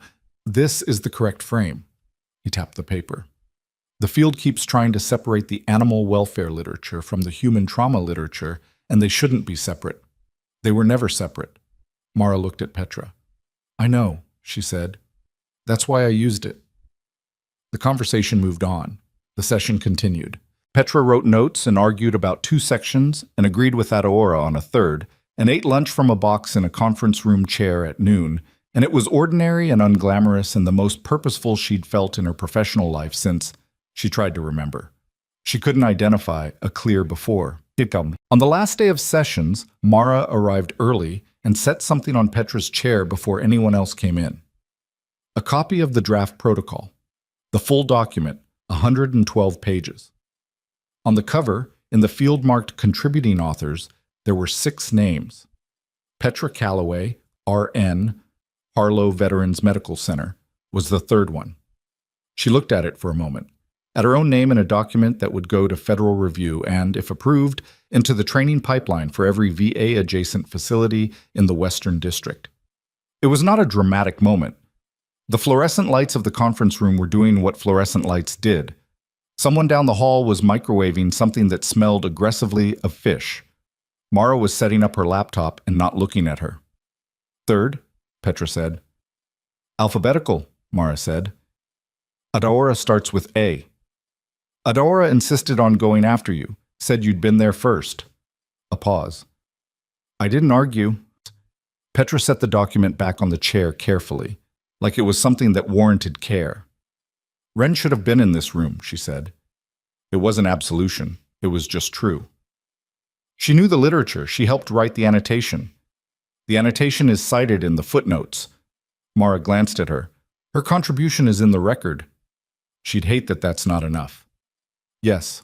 A pause. It's what she has. Petra thought about Wren in a reassigned position somewhere in the hospital, doing work she was probably still good at, carrying the weight of a week that would live in her professional history as the week she had been wrong about everything that mattered. That was its own kind of consequence. Not a clean one, not a satisfying story about comeuppance, just the grinding reality of a person who had to keep showing up in a place where people remembered. Some lessons didn't come with closure. They just came. The protocol was submitted to federal review on a Friday in late November. Mara called that evening, not about the protocol. I'm staying in Colorado Springs, she said. Permanently. Mensa's unit has a trauma consultation role, K9 and veteran grief interface. A pause. It's not a military role, it's civilian, but it uses the right things. Petra looked out her kitchen window at the street, where the first real cold of the season had arrived, and people were walking with their hands in their pockets and their chins down. That's good. I haven't had a permanent posting in, Mara stopped. A long time. How does it feel? The pause was long enough that Petra thought the call might have dropped. Honest, Mara said finally. It feels honest. There wasn't much to add to that. They talked for another few minutes about Ranger. He was in the late phase of rehabilitation, responding well. The Virginia facility was cautiously optimistic about a reassignment to a training role, working with new K9 candidates rather than active deployment. A future built on what he'd survived rather than despite it. She'll find you. 3 words on the back of a patch, written by a 24-year-old in conditions Petra could only partially imagine, addressed to a dog who couldn't read them. An instruction or a promise, or both, written with enough certainty that the soldier had pressed it into the vest and left it there because he believed the right person existed and would arrive. And she had. Not easily. Not to applause. In a worn jacket with a visitor's badge clipped crooked to her collar, standing at a desk where a 26-year-old ignored her for 4 minutes, walking into a hallway full of people who had already decided what she was, sitting on a linoleum floor while institutional authority formed a line to tell her to leave, staying anyway, staying quietly, staying until the record was undeniable. That was the thing about being certain of what you carry. It doesn't announce itself. It doesn't defend itself. It simply outlasts every room that tried to dismiss it. The protocol approval came through in March. Petra was in post-op when Mara forwarded her the confirmation. No message attached, just the official subject line and the file. She opened it on her phone while standing at the nursing station, read the first paragraph of the approval document, and put her phone in her pocket. Good news? Gordon said. Working on it, she said. He handed her a coffee. She took it. Outside, the Colorado morning was doing what Colorado mornings did in March, cold and bright and indifferent to the things humans were building and breaking and slowly getting right. The hospital ran its routines. The patients in Petra's ward needed what patients needed. The work was ordinary and unfinished and mattered. Somewhere in Virginia, A dog named Ranger was learning to trust a new set of hands. Somewhere in this city, a woman who had spent 7 sealed years building something essential was finally doing it under her own name, in a permanent place, with a window she could look out every morning, and in a federal training document that would be read by nurses and physicians and canine welfare officers in facilities across 3 states. There was a section on observer documentation standards that began with a framework built in 47 minutes by 2 women who disagreed about almost everything except what the record required. None of it was clean. None of it arrived the way it was supposed to, through the right channels, with the right permissions, at the right time. All of it was real. The hardest thing about quiet strength is that you never get to explain it in the moment. You just have to keep carrying it through rooms that don't see it yet, trusting that the record, if you're careful, if you're honest, if you write it down, will eventually speak for itself. Petra picked up her pen. She went back to work.